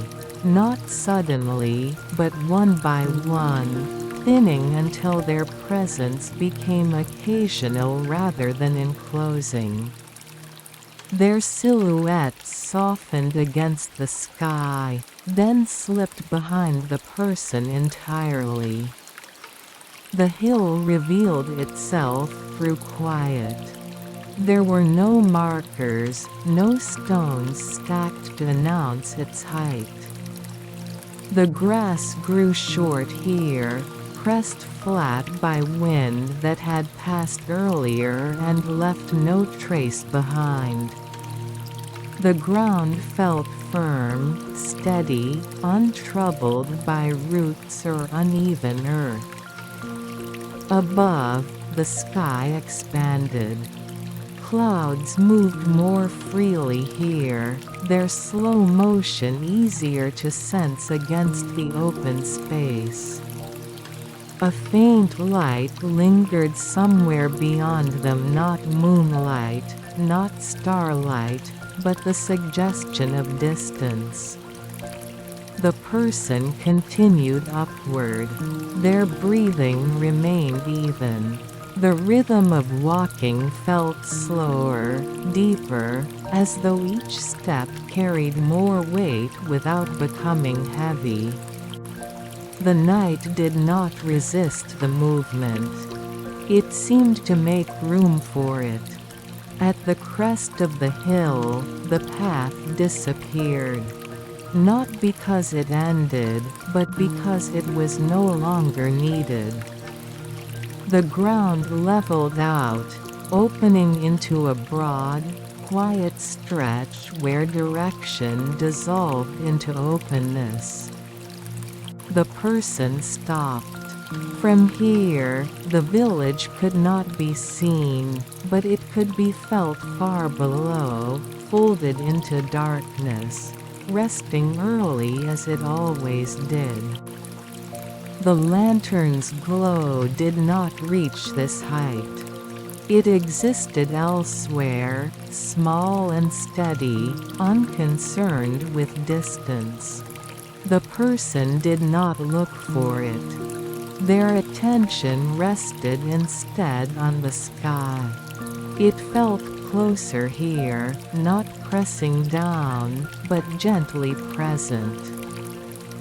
Clouds drifted slowly, their shapes changing so gradually they barely changed at all. The darkness above was layered, deep without being heavy. The air carried a faint coolness. It brushed the person's skin softly, then passed on, leaving stillness behind. The wind did not linger. It visited briefly, then moved away again. Time loosened almost completely. Standing on the hill, the person felt no sense of before or after. The moment held itself, complete and sufficient. They sat down. The grass was cool beneath them, slightly damp, but comfortable. Their bodies settled easily, as though they had been waiting for this pause. Hands rested loosely. Shoulders softened. Nothing demanded attention. The sky did not change for them. The hill did not respond.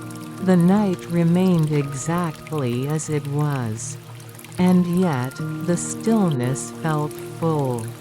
After a while though after had little meaning the person stood again. The movement was slow, unremarkable, as though rising from rest rather than from thought. The hill accepted it. The path did not return, but the direction did not matter. Any step would have been enough. The person began to walk down the far side, leaving the hill and its wide sky behind, carrying with them the sense of openness, as the night continued quiet, patient, and endlessly unfolding. Chapter 10: The Road That Remembers Rain. The descent from the hill was gentle.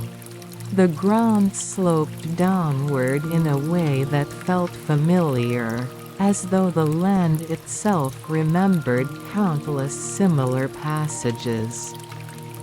The grass thinned gradually, giving way to firmer earth. With each step, the texture beneath the person's feet changed, guiding them without instruction.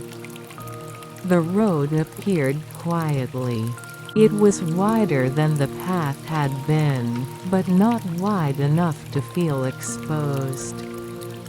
Its surface was packed earth mixed with small stones, smoothed by time and weather.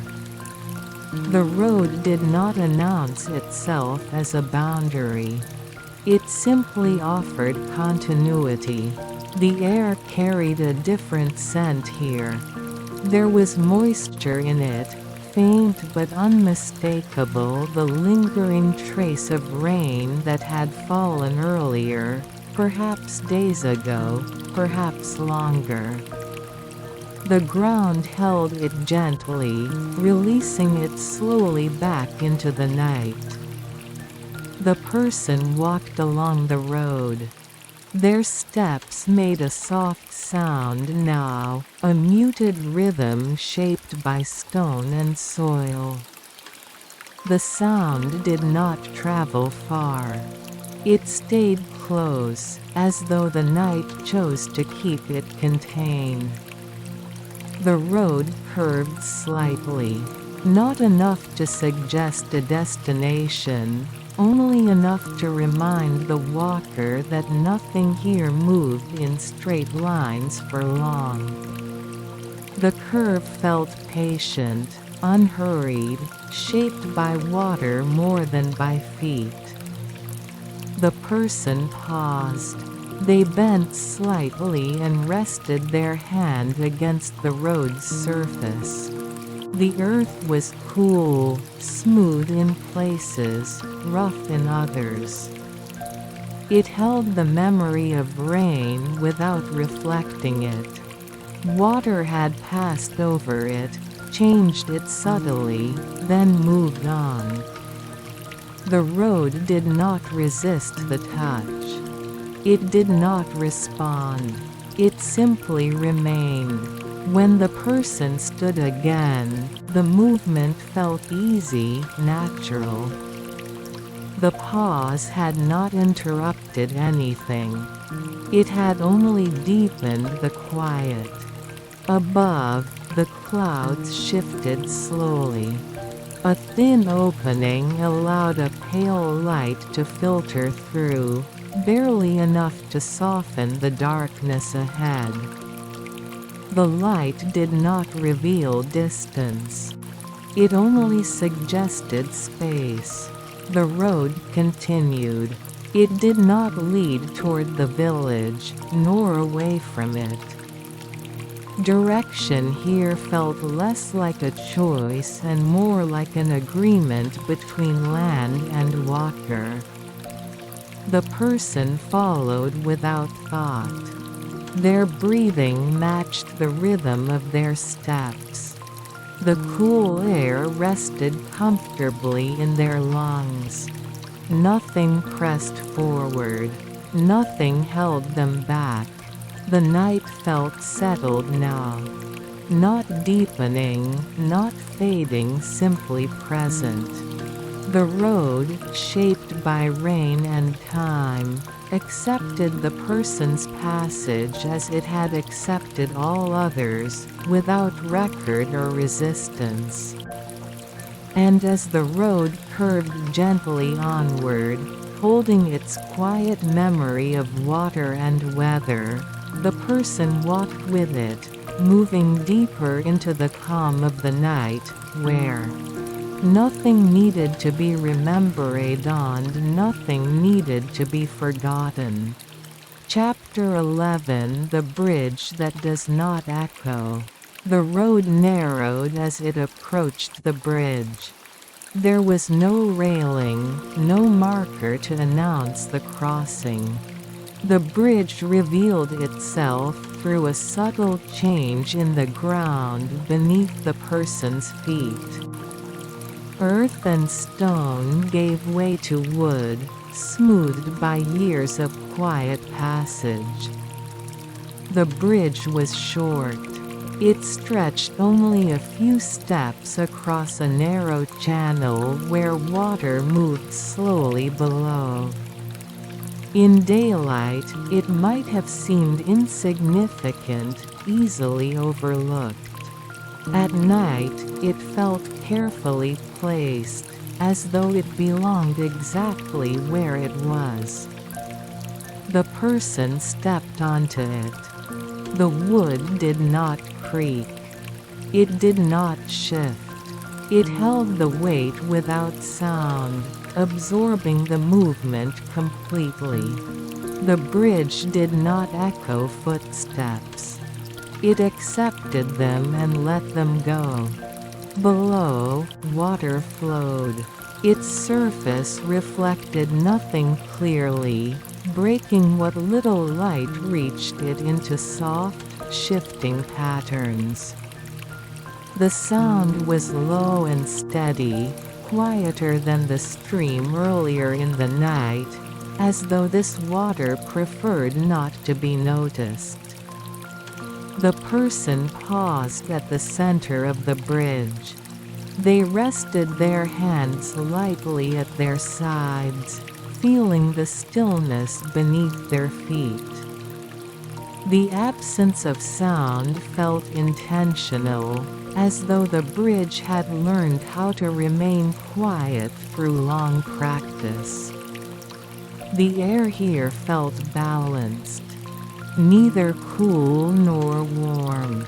neither moving nor still. The night seemed to hover gently around the crossing, allowing the moment to exist without interruption.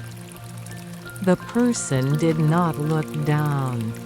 They did not need to. The presence of water was felt without sight, known without confirmation. Everything necessary was already there. After a time, they moved again. The remaining steps carried them off the bridge and back onto the road. The change in texture beneath their feet was subtle, but noticeable. Earth returned. Stones pressed lightly through the soles of their shoes. Behind them, the bridge remained unchanged. It did not remember the crossing. It did not hold the pause. It returned immediately to its quiet waiting, ready to accept whatever passed next or nothing at all. The road continued. It widened slightly, then narrowed again, adjusting to the land without insistence. The person followed, their pace steady, unhurried, shaped by the calm that had gathered over the course of the night. The lantern in the village still glowed somewhere beyond sight. Its light was distant now, not in space but in relevance. The person did not feel separated from it. Distance here felt gentle, not dividing. The night felt full, not of events, not of meaning, only of presence.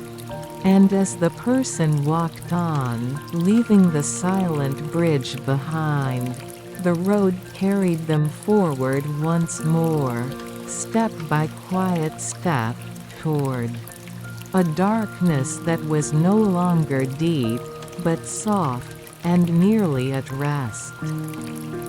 Chapter 12: The Return of the Lantern. The road softened as it curved. Without warning or announcement, its surface grew smoother, more familiar. The stones thinned, the earth grew firmer, and the quiet rhythm of walking shifted almost imperceptibly. The person did not recognize the change at once. Recognition arrived slowly, like warmth returning to hands after a cold. The air carried a faint scent of wood smoke. It was distant, barely present, but unmistakable. Not fresh, not recent, only the memory of fire lingering in the night. The scent did not pull the person forward. It simply existed, resting lightly within each breath. Somewhere ahead, a light waited. It did not appear immediately. At first, there was only a soft thinning of darkness, a place where the night felt less complete. Then, gradually, a small warmth gathered, steady and low. The lantern. Its glow emerged gently, exactly as it had before. Not brighter, not dimmer. It had not changed while the person had been away. It had not noticed the distance or the passage of time. The village returned quietly. Houses took shape without sound. Paths curved into familiarity. The mountains held their place beyond it all, dark and unmoving. Everything was exactly where it belonged. The person slowed. Their steps grew lighter, not from relief, but from completion.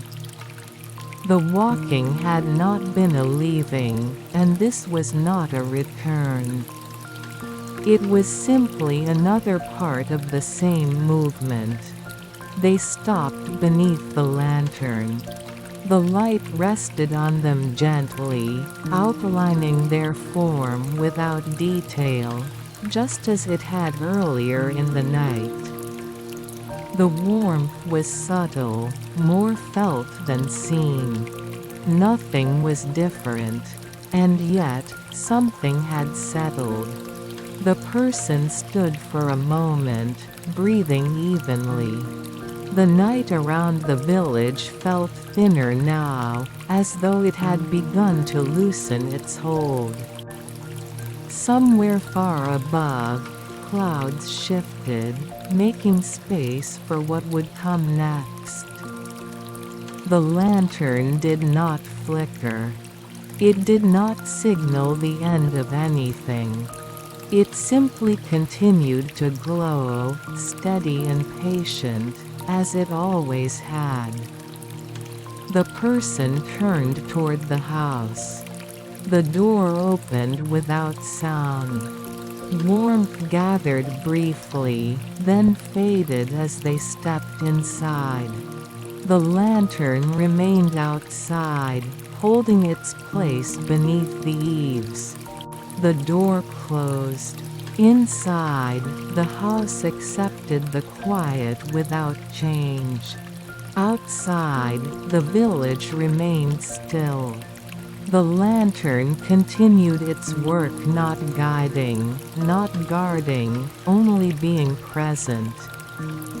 Above the silent village, the night rested a little longer.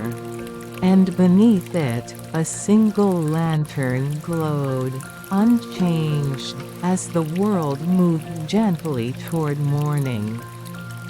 Epilogue: when the light is no longer noticed. Morning did not arrive all at once.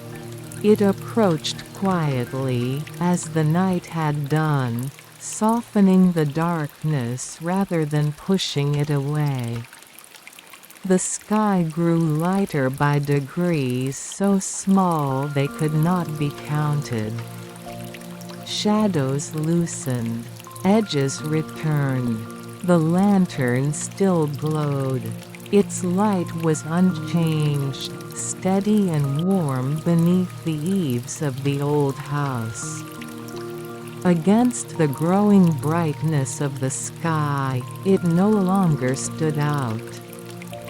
Its circle of light blended gently into the morning air, becoming less distinct without ever truly fading. The village began to stir. A door opened somewhere down the path. Footsteps crossed packed earth. A kettle was set on a stove, its sound brief and ordinary. These small movements did not interrupt the calm. They layered themselves naturally onto it. The lantern was not extinguished.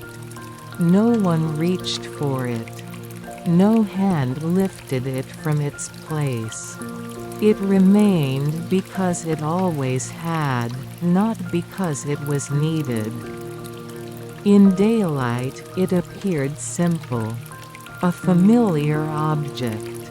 A part of the house, weathered by years of sun and rain. Nothing about it suggested the night it had held, the quiet it had gathered, or the path that had unfolded beneath its glow. The paths of the village were visible again. They led where they always had, between houses, toward fields, away into the hills. People walked them now, unhurried, purposeful, distracted. No one paused beneath the lantern. No one looked up. And still, it remained. The night released itself completely. What it had held did not disappear. It simply settled, becoming part of the day without distinction. The stillness did not end. It changed shape. Later, night would return. It always did. And when it did, the village would fall quiet once more. Doors would close. Sounds would thin. Darkness would gather gently between houses and along paths. The lantern would glow again. Not brighter. Not dimmer. Just as it always had. And whether someone noticed it or not, whether someone walked beneath it or not, the lantern would continue a small, steady presence in a silent village, holding nothing, asking nothing, and lighting the night simply by being there. Whispers of bamboo in the night wind. Prologue. Whispers of bamboo in the night wind. Night moved gently through the bamboo grove. It did not arrive suddenly, nor did it claim the land with darkness. Instead, it slipped between the slender stalks, settling softly where space allowed, resting where it was welcomed. The grove stood on the edge of a small Japanese village, far from roads and distant from urgency, a place where time learned to slow. The bamboo rose tall and close together. Their green surfaces caught what little light remained from the sky, reflecting it faintly, then letting it go. Each stalk stood straight, yet none stood alone. They leaned subtly toward one another, connected by roots hidden beneath the soil, by years of shared wind and rain. The wind began quietly. At first, it was only a suggestion, a barely noticeable movement that passed through the grove without sound. Then, as it found its way between the stalks, the bamboo responded. Not with voices, but with whispers. Leaves brushed against one another high above, creating a soft, layered sound that did not travel far. It rose and fell gently, like breath moving through a sleeping body. The sound did not repeat itself exactly. Each moment carried a slightly different pattern, shaped by the angle of the wind and the closeness of the leaves. The village beyond the grove rested. Houses sat low against the earth, their windows dark, their doors closed. Paths between them lay empty, worn smooth by years of use and now holding the night without resistance. The village slept early, as it often did, trusting the quiet to hold until morning. Within the grove, a narrow path wound its way inward. It was not marked. No sign pointed toward it. The ground simply pressed flatter there, shaped by occasional footsteps and long familiarity. Fallen leaves gathered along its edges, undisturbed. A person walked there.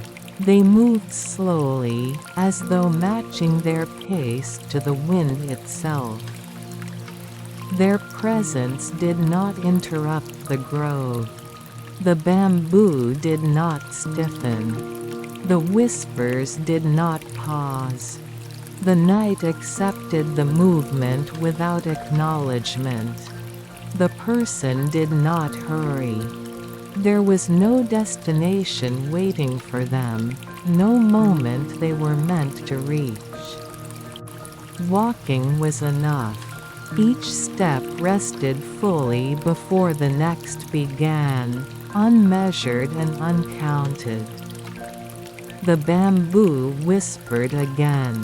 The sound wrapped gently around the path, neither guiding nor warning. It did not carry meaning. It carried presence.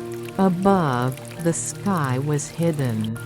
The bamboo leaves overlapped and layered, allowing only fragments of darkness to show through. No moon revealed itself. No stars appeared. The grove held its own night. The person breathed evenly. Their breath blended with the wind, indistinguishable from it. The boundaries between body, sound, and space softened, losing definition. Time loosened. It did not stop. It simply ceased to insist on its own importance. The bamboo grove continued to whisper, the wind continued to move, and the person continued to walk, held gently within a night that asked for nothing and offered only its quiet presence. Chapter 1: The Path That Bends Without Asking. The path did not run straight. It curved gently between the bamboo, responding to roots, stones, and the subtle rise and fall of the land. There was no sense of correction in its movement.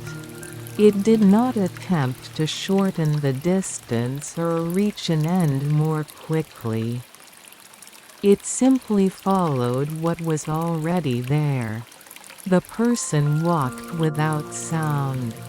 Their steps were absorbed by the earth and fallen leaves, leaving no echo behind.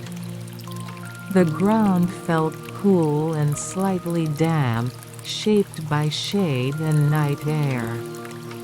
Each step found its place easily, as though the path had been waiting. The bamboo shifted softly. As the wind moved through the grove, stalks leaned and returned, never colliding, never resisting. The leaves brushed together high above, renewing the whispering sound in gentle waves. It was not loud enough to command attention. It did not need to be.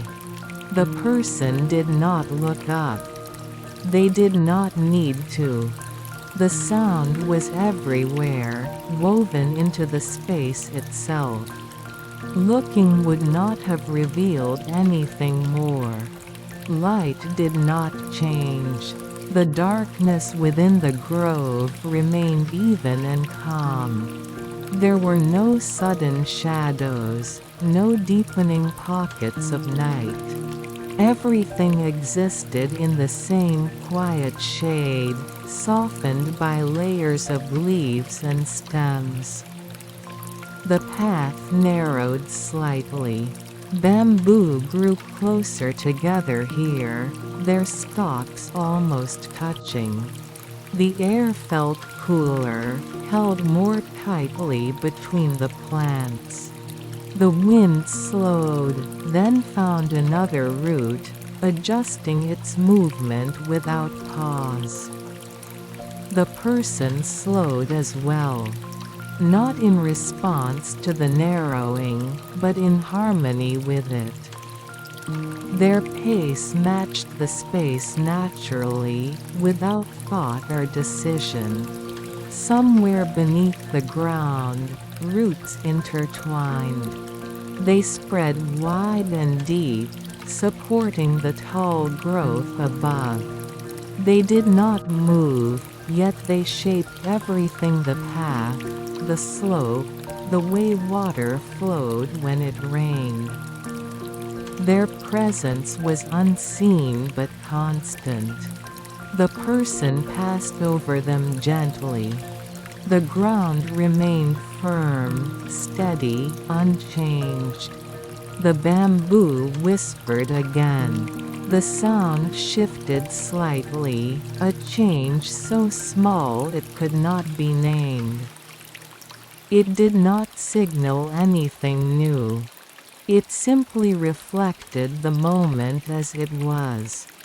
Time felt distant, not gone, but quiet.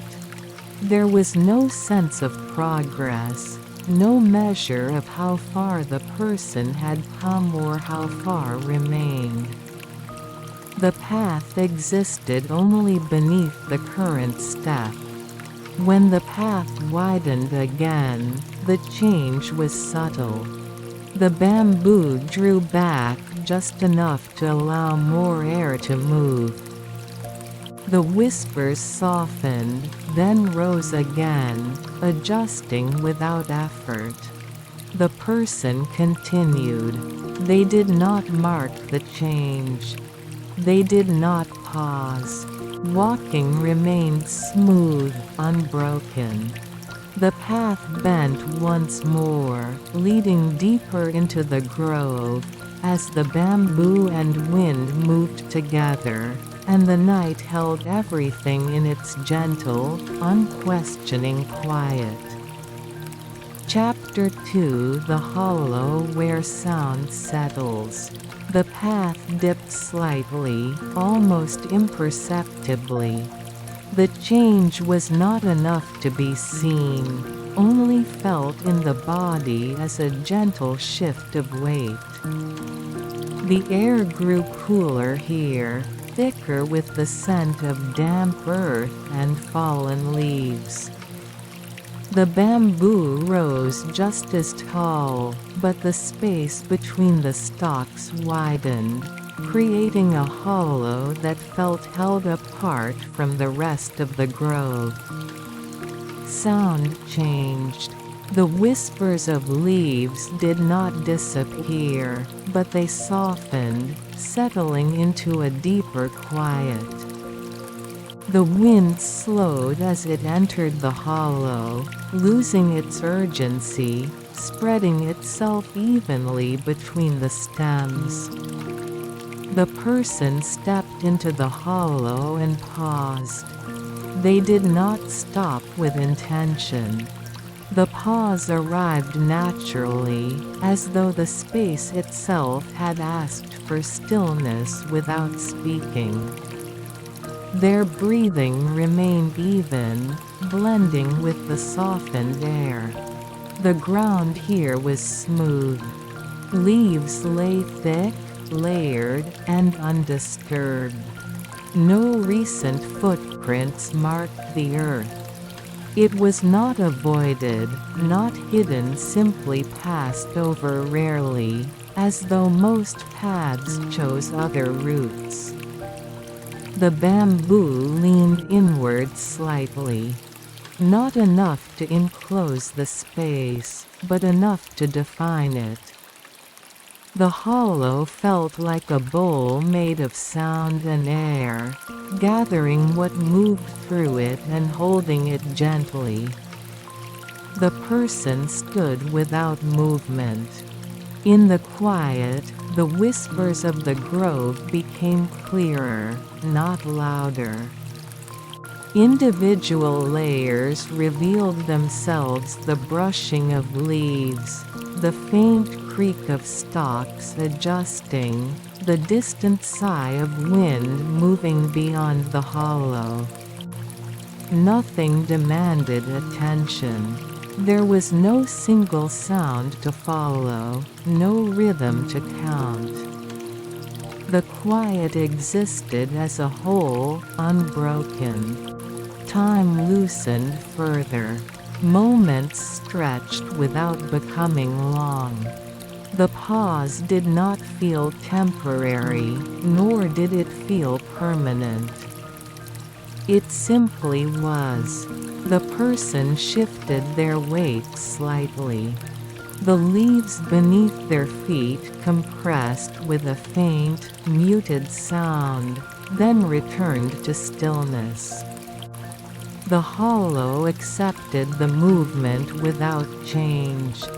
When the person moved again, it was with the same calm ease.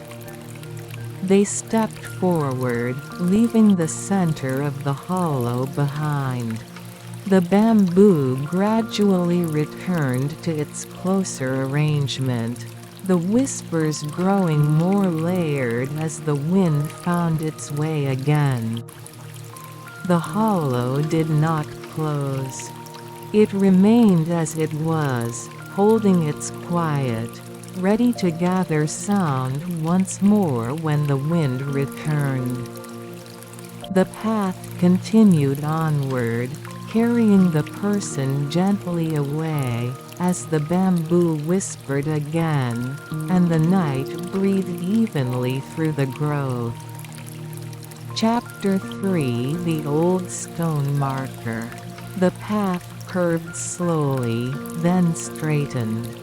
As it did, something solid emerged from the softness of leaves and earth, a presence that did not bend or sway.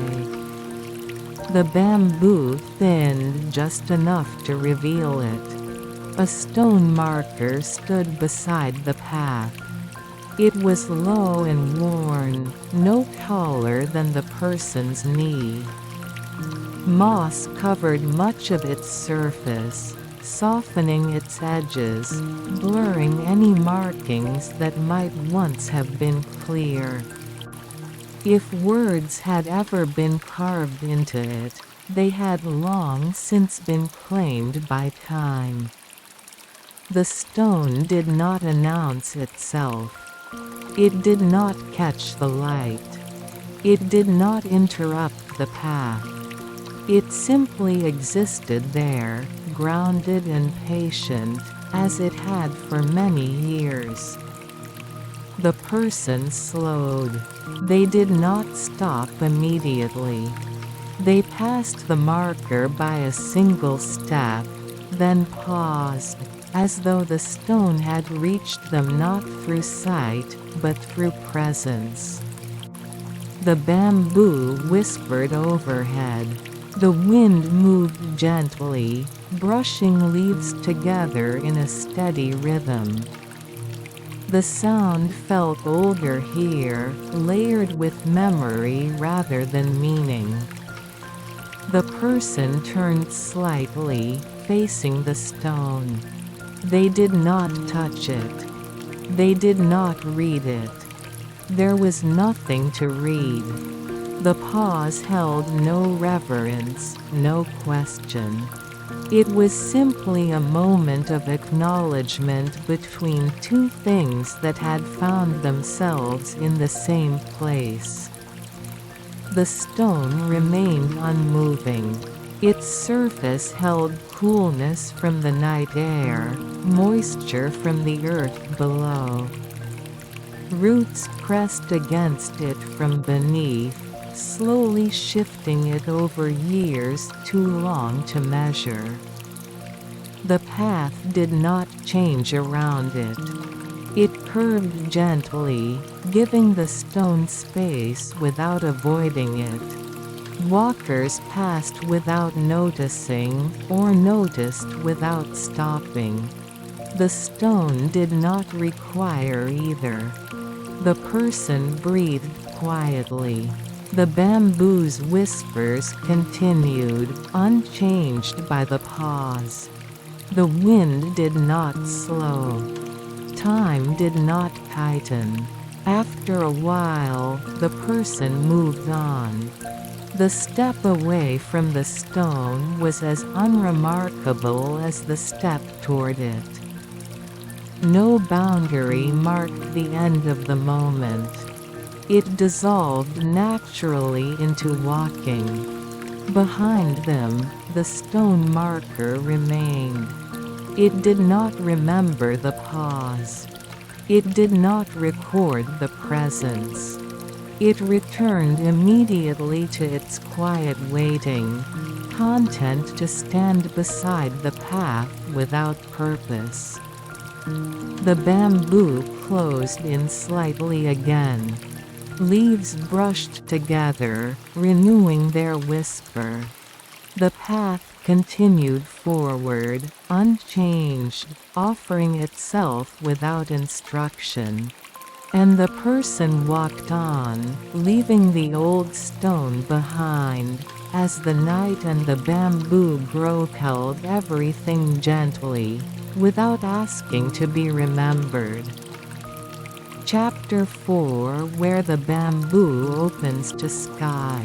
The grove began to thin without warning. Not abruptly, but gently, as though the bamboo had decided together to step back. Stalks grew farther apart. Leaves no longer overlapped as tightly. The whispers of the wind lifted slightly, spreading out instead of layering inward. Above, the sky appeared. At first, it was only a suggestion, a lighter darkness between leaves. Then, step by step, the opening widened until the canopy no longer held everything. The night revealed itself as depth rather than enclosure. The person noticed the change in the air. It felt less cool here, more open. The wind moved more freely, brushing past without settling. The scent of bamboo softened, giving way to the faint, neutral aroma of open ground. The path adjusted. It widened slightly, its edges less defined. Fallen leaves were fewer here. The ground felt firmer, less shaped by shade and moisture. The bamboo no longer whispered continuously. Instead, the sound came and went, rising when the wind passed, fading when it moved on. Silence returned easily between breaths of air. The person slowed, not from hesitation, but from the subtle sense of transition. Spaces like this ask for awareness without demanding it. They stopped briefly.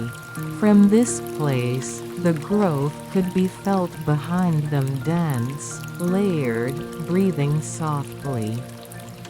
Ahead, the land felt open, less contained. The sky above held no moon, no stars, only depth and quiet distance.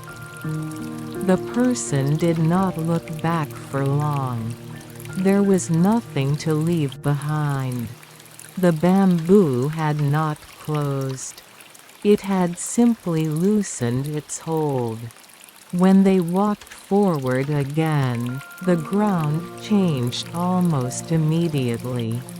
Grass replaced leaf litter. The soil felt drier, more exposed to the sky. The path became less certain, more implied than visible. The wind moved more clearly now. It passed across the open space with a soft, even motion, carrying no sound beyond its presence. The bamboo at the edge of the grove responded faintly, a distant whisper that felt like a memory rather than a call. The person continued. Their steps were steady, unhurried, shaped by the openness around them. The night felt wider here, less intimate, but no less calm. Behind them, the bamboo grove remained. Its whispers continued within their own boundaries, unaffected by the open sky beyond. And the person walked on, carrying the quiet of the grove with them, as the night unfolded into a broader stillness, soft, patient, and unafraid of space. Chapter 5: The Field That Listens. Beyond the last line of bamboo, the land opened fully. The path dissolved almost completely here, leaving only a faint suggestion pressed into the grass. The ground stretched outward in gentle waves, a wide field resting beneath the open night.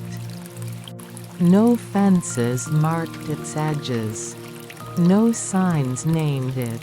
It existed without definition. The grass moved softly, not from strong wind, but from the quiet passing of air, barely enough to bend the blades. The movement was slow and uneven, like breath moving through sleep. Sound did not rise from it.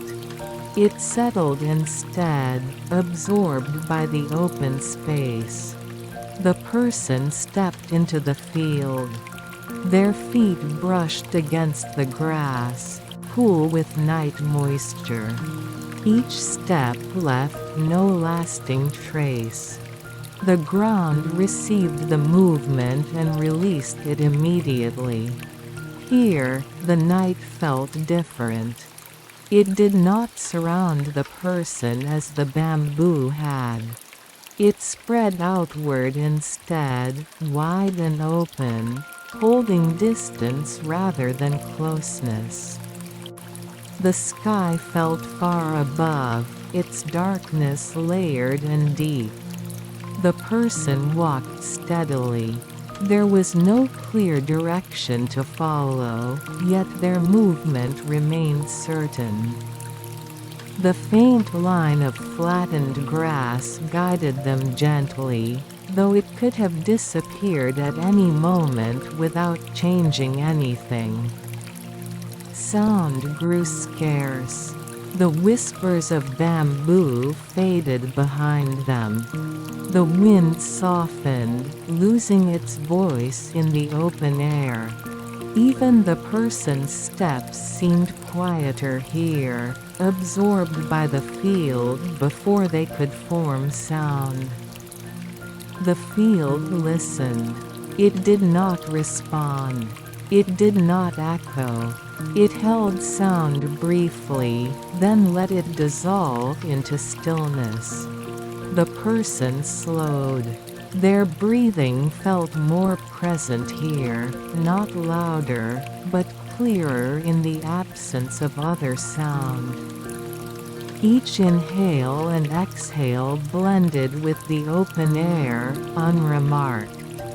They paused near the center of the field. The grass around them leaned gently, unmoved by their presence. The field did not feel empty. It felt attentive, as though it noticed everything without focusing on anything in particular. Time loosened again. Moments stretched thin, spreading out across the open space. There was no sense of waiting, no sense of passing. The pause felt complete. When the person moved again, it was without decision. A step forward, then another. The faint path continued briefly, then disappeared entirely. Direction ceased to matter. The field did not guide them. It did not resist. It simply remained, wide and quiet, listening without expectation. And as the person walked on, leaving the bamboo and its whispers behind, the open field held its presence. Gently, allowing sound, movement, and thought to soften and fade into the deep calm of the night wind. Chapter 6: The Rise of the Low Hill. The ground began to lift almost without notice. What had been flat became gently inclined, the change so gradual that the body adjusted before the mind became aware of it. The grass grew shorter here, pressed down by years of wind and weather. The earth beneath felt firmer, more settled. The person continued upward. Their steps remained slow, even, unforced. The field fell away behind them, not as a departure, but as a soft release. The open space remained present, simply reshaped by elevation. The wind changed. It moved more freely here, no longer softened by tall grass. It brushed past the person's sleeves and shoulders, cool but not sharp. The sound it carried was faint, a low hush that blended easily with breathing. The hill did not demand attention. It did not rise sharply. It did not offer a view. It existed as a gentle transition between spaces, content to be neither destination nor obstacle. The person paused near the top. They did not sit. They did not look around for landmarks. The pause arrived naturally, as if the hill itself had slowed their steps without instruction. From here, the bamboo grove could no longer be heard. Its whispers had thinned into memory, no longer sound. The field lay quiet below, unseen but felt. The sky above remained dark and wide, its depth unchanged by height. The person breathed evenly. The wind passed once, then again, never settling. Each movement of air felt complete in itself, arriving and leaving without residue. Time loosened further. Standing on the low hill, the person felt no sense of progress. The walk had not led them here. They simply were here now. After a while, they continued. The descent on the far side was as gentle as the rise. Grass gave way to packed earth again, the ground smoothing beneath their feet. Ahead, the land suggested another change. The darkness grew slightly denser, shaped not by enclosure but by structure. Something waited there, not calling, not hidden, simply present. The person walked toward it without thought. Behind them, the hill rested quietly, holding nothing, remembering nothing, as the night wind moved on, and the path, if it could still be called. That carried the person onward into the next calm unfolding of night. Chapter 7: The Quiet Cluster of Stones. The darkness ahead resolved itself into shape. Not walls, not trees, but something lower, forms that rested close to the ground, gathered rather than standing apart. As the person approached, the air grew still again, the wind softening as though it had learned where to slow. A cluster of stones lay beside the path. They were not arranged with care, nor scattered at random. They seemed to have come together naturally, settling into a loose circle over many years. Some were smooth and rounded, others rough and angular. Lichen traced pale patterns across their surfaces, faintly visible even in the low light. The person slowed. Their steps became quieter still, absorbed by the earth before reaching the stones. The space around the cluster felt calm, undisturbed, as though it had been waiting without expectation. No sound rose from the stones. They did not echo. They did not mark the wind's passage. They simply rested, holding the night close to the ground. The person stopped just short of the circle. They did not step inside it. They did not need to. The boundary was not strict, not guarded. It existed more as a feeling than a line. The bamboo whispers were gone now.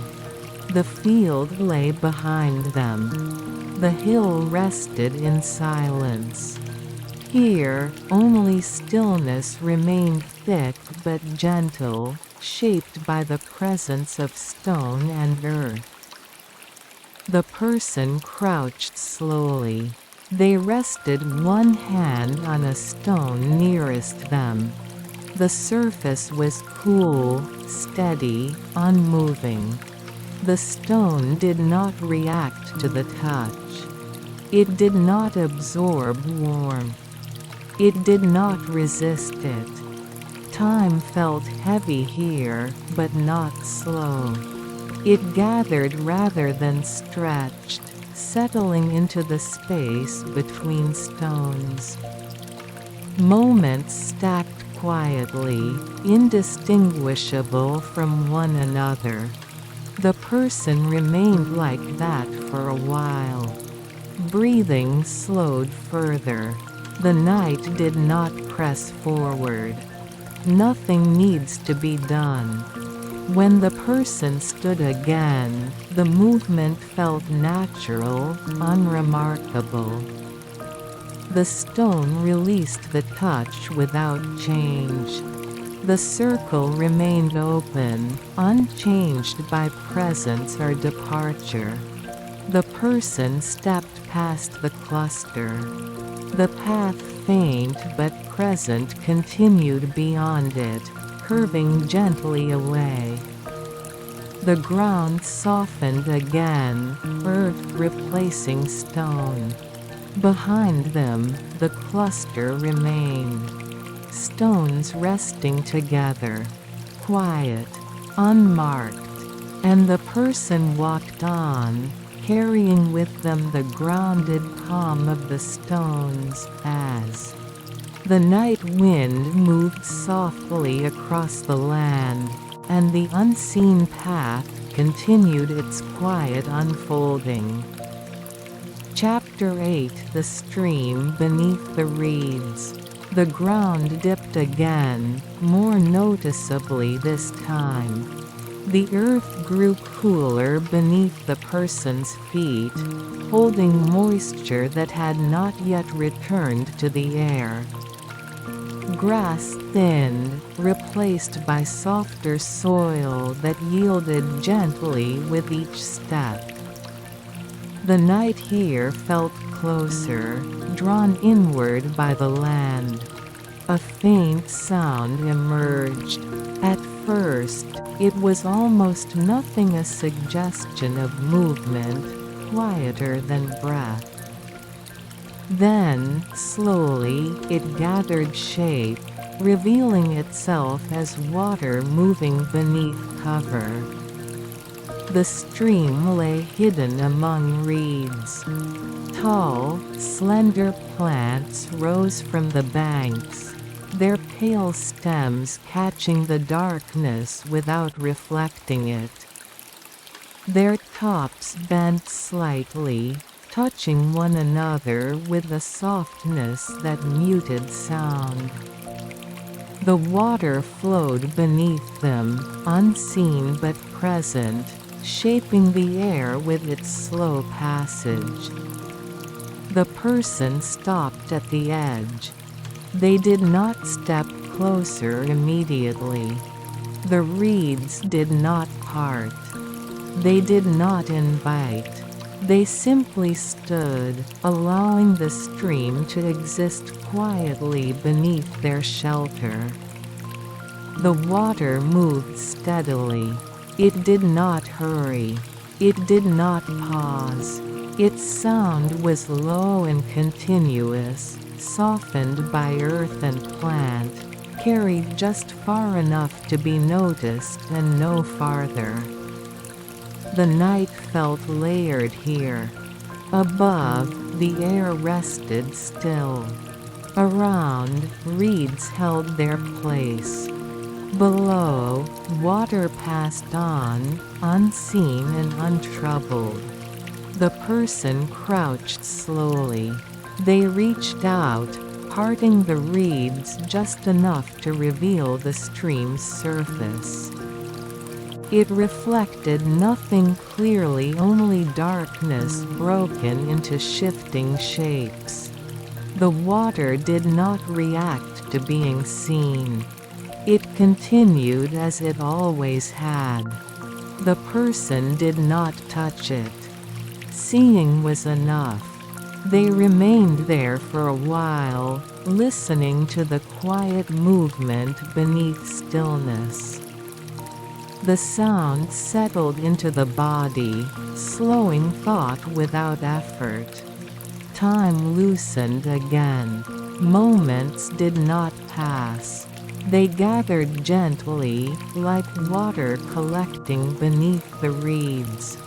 When the person stood, the reeds returned to their place.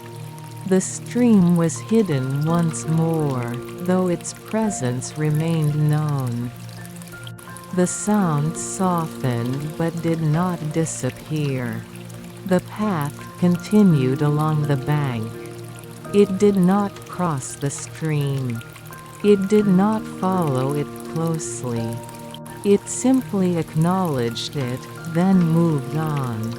And as the person walked away, the reeds closed their quiet shelter, the water continued beneath them, and the night wind carried the soft memory of movement forward into the deepening calm. Chapter 9, Where the Wind Learns to Slow. Beyond the reeds, the land rose slightly once more. The change was subtle, felt more in the air than beneath the feet. The moisture that had lingered near the stream thinned, replaced by a cooler, drier calm. The ground firmed again, steady and reliable, shaped by long patience rather than recent movement. The wind returned here, not suddenly, and not with strength. It arrived carefully, as though it were learning how to move in this place. It passed over the ground in slow waves, brushing grass and low plants without bending them far. The person felt it first against their face. A gentle touch, cool and even, moving past without lingering. It carried no scent beyond the clean neutrality of night air. It did not seek attention. The path became clearer again. It appeared not as a line, but as a shared understanding between ground and walker. Stones lay flatter here, pressed into the soil by years of quiet use. The earth held the shape of a passage without marking it. The person adjusted their pace. Not faster, not slower, simply attuned. Each step followed the last with a calm that felt learned rather than chosen. The wind moved again. This time it passed through taller grass, drawing a faint sound from it, a low, almost imperceptible hush. The sound did not travel. It remained close, dissolving as soon as it formed. The wind seemed to pause often. It moved a little, then rested. It passed through space, then settled. As though it were practicing stillness as much as motion. The person paused as well. Standing on the path, they let the wind pass around them. Clothing stirred faintly, then fell still again. Hair shifted once, then rested. The night felt balanced here. Not deep, not light. Not enclosed, not open. Everything seemed to rest at an even point, held gently between movement and rest. Time loosened further. There was no sense of waiting. No sense of arrival. The pause existed without needing to end. When the person moved again, it was almost unnoticeable. A shift of weight. A step forward. Then another. The path continued, curving slightly, then straightening. The land responded quietly, offering no resistance. The wind followed alongside for a while. Then it moved on, leaving stillness behind without absence. The quiet did not feel empty. It felt complete. And as the person walked on, the night wind, having learned its pace, moved gently through the land, while the path carried the steady rhythm of steps deeper into the calm that asked for nothing and gave nothing but rest. Chapter 10: The House That Does Not Sleep. The path narrowed again. Not sharply, but with a quiet certainty, as though it had remembered something it needed to become. The ground smoothed beneath the person's feet, packed more firmly than before, shaped by years of careful passage. Ahead, a shape emerged. At first, it was only a deeper shadow against the night.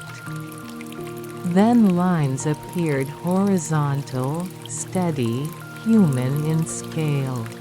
A low house rested beside the path, its form simple and unadorned.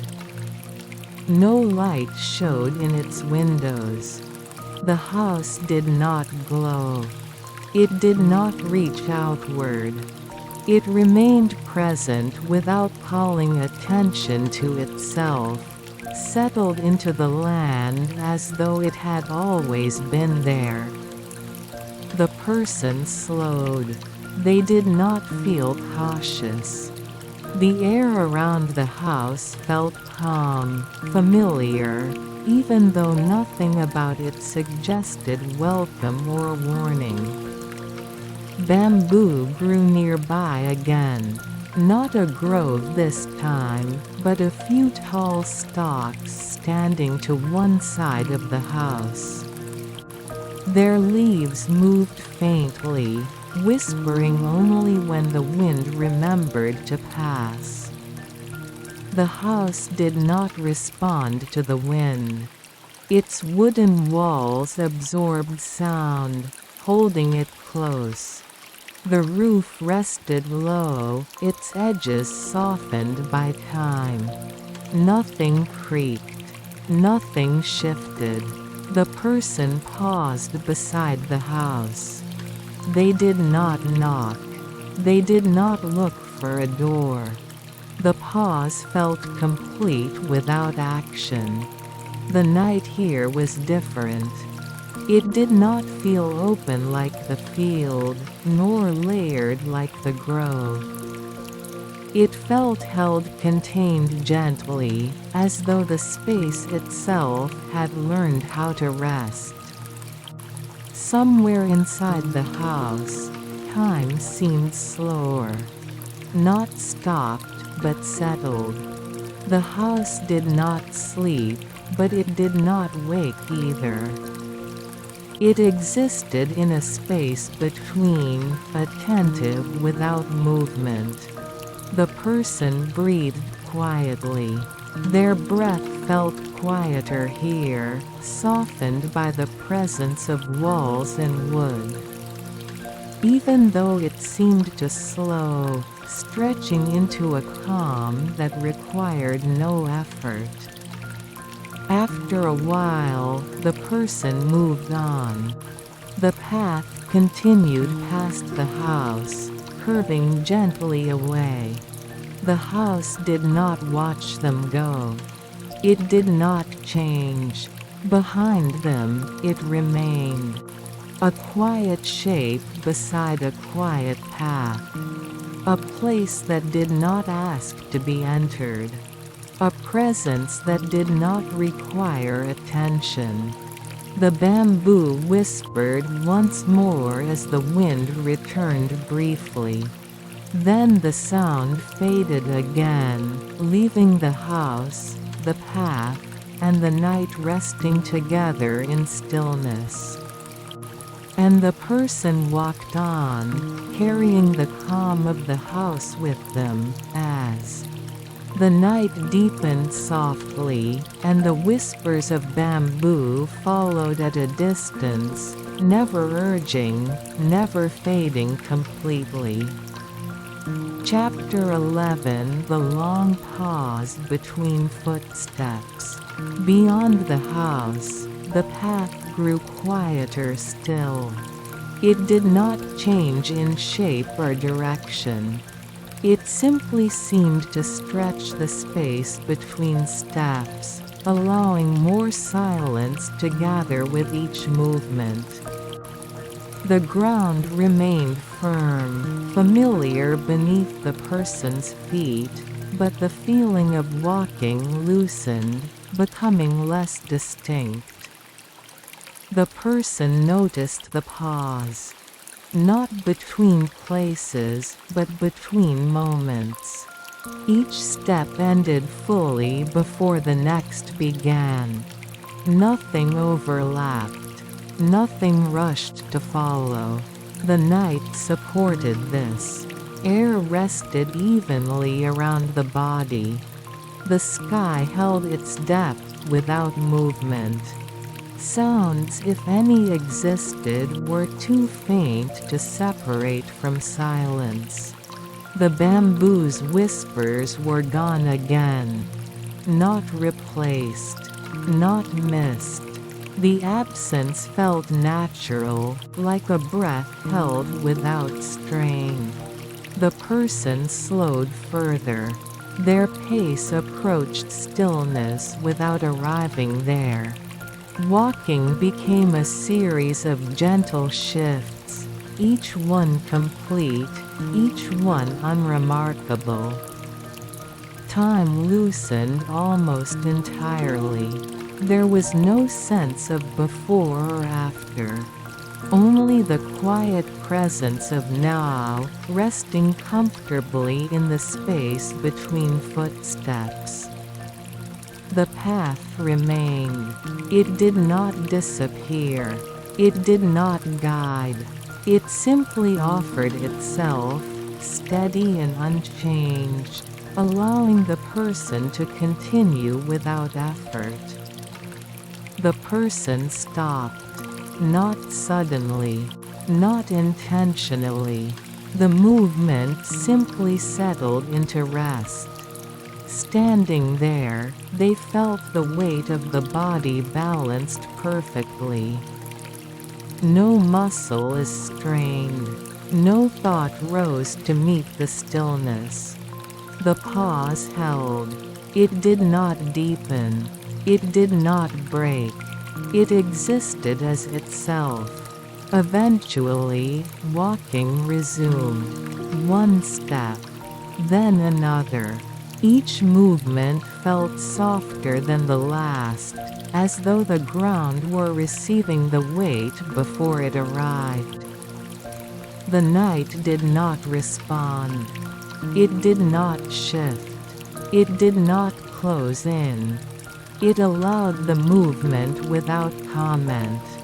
And as the person continued, the long pause remained present, not behind them, not ahead, but woven quietly into the rhythm of walking, as the night and the path charade a silence too gentle to ever feel empty. Chapter 12: The Place Where the Path Forgets Itself. The path began to soften. Not at its edges, but in its meaning. The ground still carried the gentle firmness of use, yet the sense of direction grew faint, like a memory recalled without detail. Stones appeared less often. The earth felt evenly worn, no longer shaped clearly by passage. The person noticed without concern. Walking did not require knowing where the path led.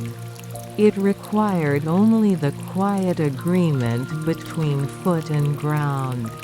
The night deepened slightly.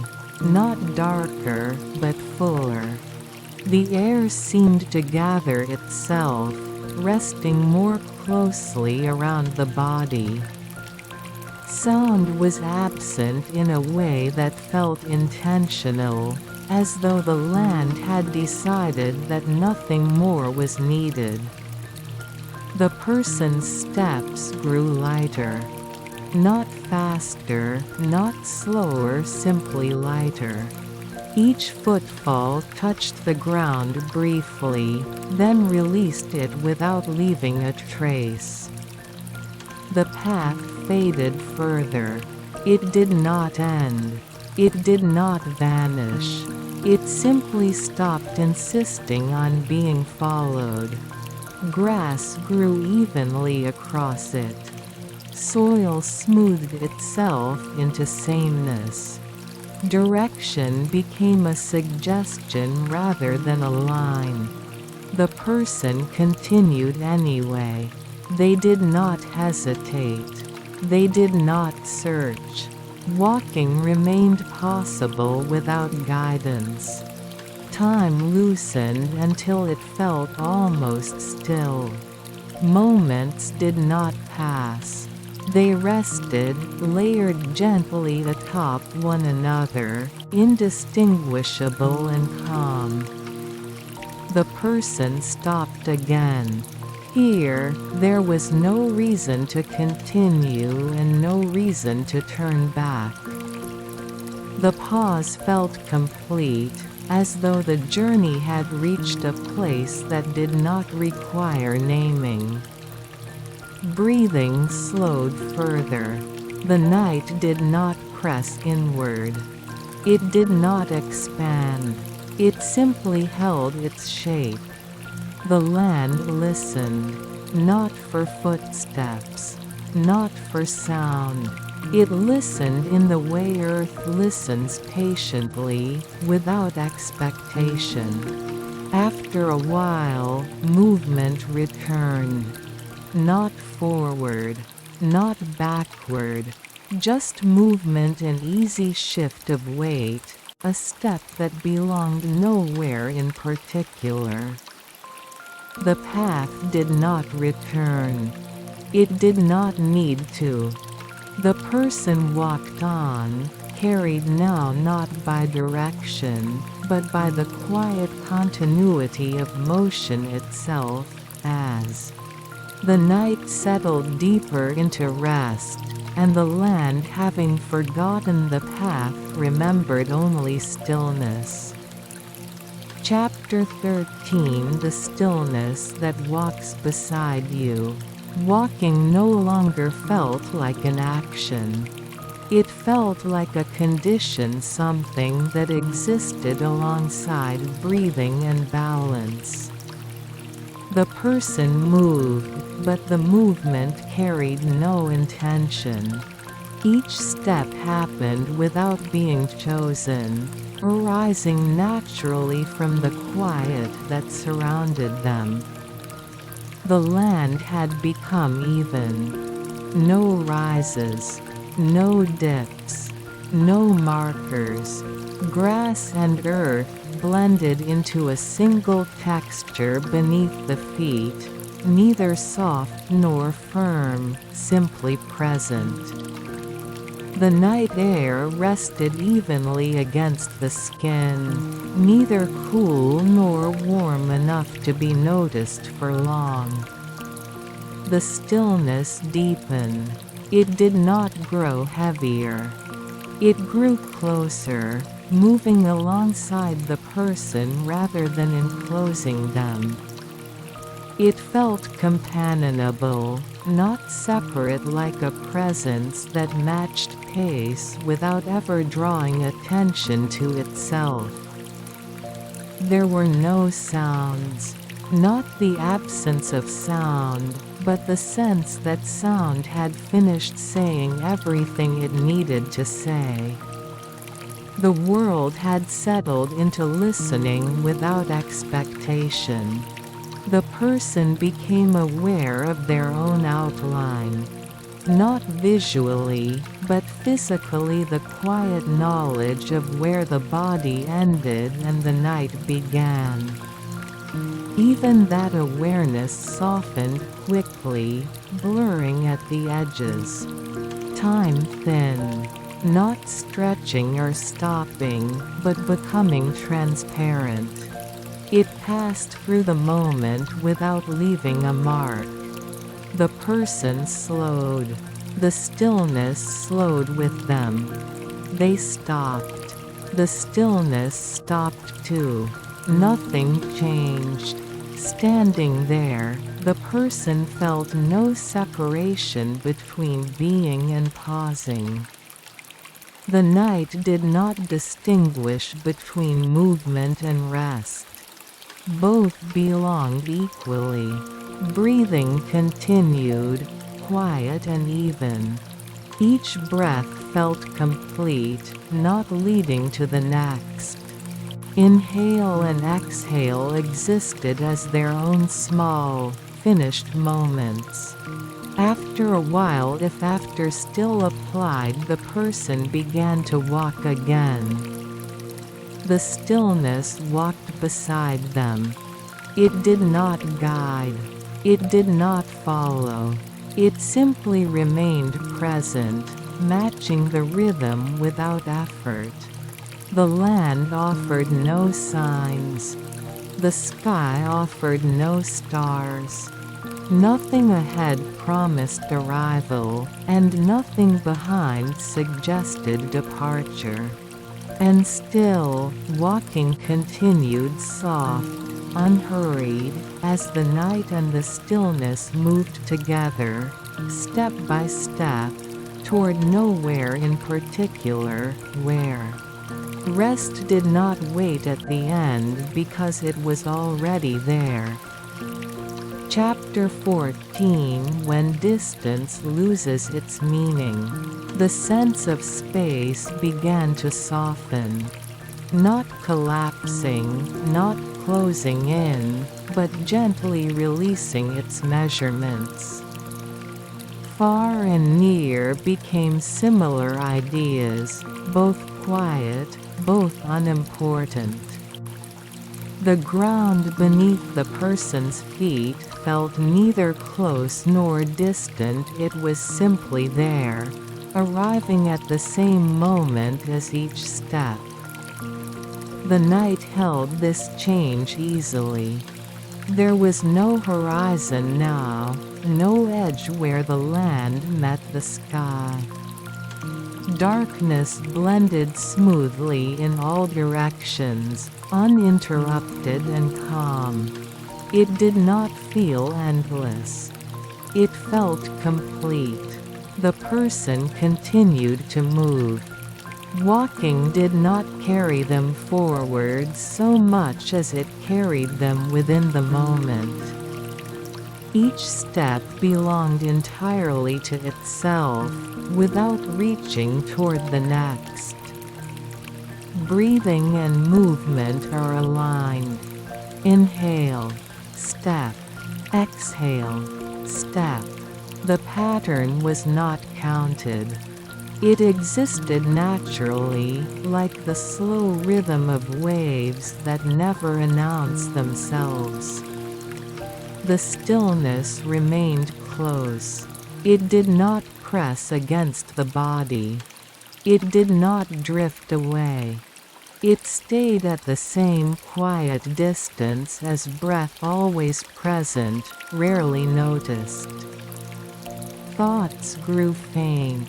Not replaced by emptiness, but softened into shapes without edges.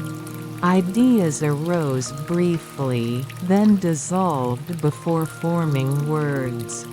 Nothing lingered long enough to ask for attention. The person slowed again. Or perhaps slowing no longer applies. Speed had become irrelevant. Movement and pause blended into a single, gentle flow. They stopped. There was no sense of stopping somewhere. There was only stopping. The night did not respond. It did not open. It did not close. It allowed the pause as easily as it allowed motion. Standing there, the person felt weightless in a grounded way, held securely by the earth, while feeling no pull to move or remain. Time felt distant. Not gone, but no longer nearby. It passed somewhere else, leaving this place untouched. Eventually, walking resumed, not because the pause ended, but because movement and stillness were no longer separate. The person moved, the night remained, and distance, having lost its meaning, no longer stood between where they were and where they might have been going. Everything rested together, quietly, without needing to arrive. Chapter 15: The Sound That Almost Appears. Something shifted in the air. It was not a sound, not yet, but the suggestion of one. A faint tightening, like the moment before a breeze touches skin. The night remained still, yet held a subtle readiness, as though it were remembering how to listen. The person continued walking. Their steps did not change. There was no reason for them to. The ground received each footfall with the same gentle acceptance it always had. The almost sound lingered. It hovered at the edge of awareness, never fully forming. It was not a noise that could be named, nor one that could be followed. It existed as a possibility rather than an event. The night held it carefully. Nothing else emerged to compete with it. No wind rose. No leaves stirred. The air stayed smooth and quiet, allowing the faint suggestion to remain without pressure. The person slowed. Not because they were trying to hear, but because the body responded naturally to the subtle change. Movement softened, becoming even lighter. The almost sound shifted again. For a moment, it felt like distance, a far-off resonance that might have been bamboo, or water, or nothing at all. Then it faded, leaving no trace of where it had been. The quiet returned fully. It did not feel like a loss. It felt like completion, as though the night had briefly tested a thought and decided it was unnecessary. The person stopped. Standing there, they felt the absence of the sound more clearly than its presence. The stillness settled back into place, smooth and undisturbed. Breathing remained even. The body felt relaxed, balanced, without tension or anticipation. After a while, walking resumed. The night did not repeat itself. It did not offer the almost sound again. It returned to its deeper quiet, satisfied. And as the person moved on, the path now invisible carried them gently forward, while the night, having remembered and released a sound, returned to its calm, whole and unbroken, asking nothing Marathon to remain as it was. Chapter 16: The place where breath and night align. The rhythm of walking softened once more. It did not slow so much as it smoothed, as though each step had learned exactly how much effort was needed and no more. The ground met the feet with quiet certainty, offering support without sensation. The night felt closer now. Not enclosing, not pressing, but aligning. Air, body, and movement shared a single, gentle rhythm. Breath moved in and out without distinction between intention and instinct. Inhale. The night received it. Exhale. The night released it. The person became aware of this alignment without naming it. Awareness arose briefly, then settled back into the same calm that had carried them this far. There was no scenery here. No landmarks, no textures that asked to be noticed. The land had simplified itself, reducing gently until only what was necessary remained. Stillness walked beside the person again. It did not match the steps. It matched breath. Each inhale deepened the quiet. Each exhale spreads it outward. The body felt light, but grounded. Muscles rested even while moving. Thought no longer gathered enough shape to linger. Time thinned further. It was not absent, it was simply no longer nearby. The moment felt untouched by sequence, existing comfortably on its own. The person paused. The pause felt identical to walking. Both belonged equally to the same calm state. There was no edge between motion and rest. Standing there, the person felt held. Not by something external, but by the quiet agreement between body and night. Nothing needed to change. After a while, movement returned. A step. Another. The alignment remained. Breath and night continued together, neither leading nor following. The land accepted this without response. And as the person walked on, carried by the simple harmony of breath and darkness, the night deepened not in intensity, but in ease, becoming a place where nothing was required and nothing was missing, and rest existed within every step.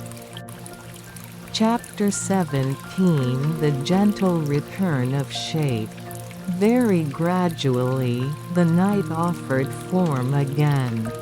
Not sharply, not suddenly, just enough for a difference to exist. The ground beneath the person's feet gained a faint texture, a subtle variation that suggested grass returning, then earth, then something in between. The change required no adjustment. Walking adapted naturally, as though the body had always known how to move here. The air shifted slightly. It grew cooler, carrying the suggestion of moisture, not enough to dampen the skin, only enough to be felt when breathing in. The night did not grow louder. It simply grew more defined. The person noticed the return of shape without interest. Awareness touched it briefly, then let it rest. There was no need to follow it further. A distant outline formed. Not an object, not a destination, just a soft difference in darkness ahead. It did not pull the person forward. It did not promise arrival. It existed quietly, like a thought that had not yet chosen to become a word. The stillness remained. It no longer walked beside the person, it flowed through them. Each step felt less like movement across land and more like movement within the same continuous space. Time remained thin. Moments overlapped gently now, not stacking or passing, simply sharing the same calm presence. The person slowed again. Or perhaps the land slowed with them. The distinction no longer mattered. They stopped. The pause felt full, complete. Nothing waited on either side of it. The distant shape did not come closer. It did not fade. It remained exactly as it was, content to be neither near nor far.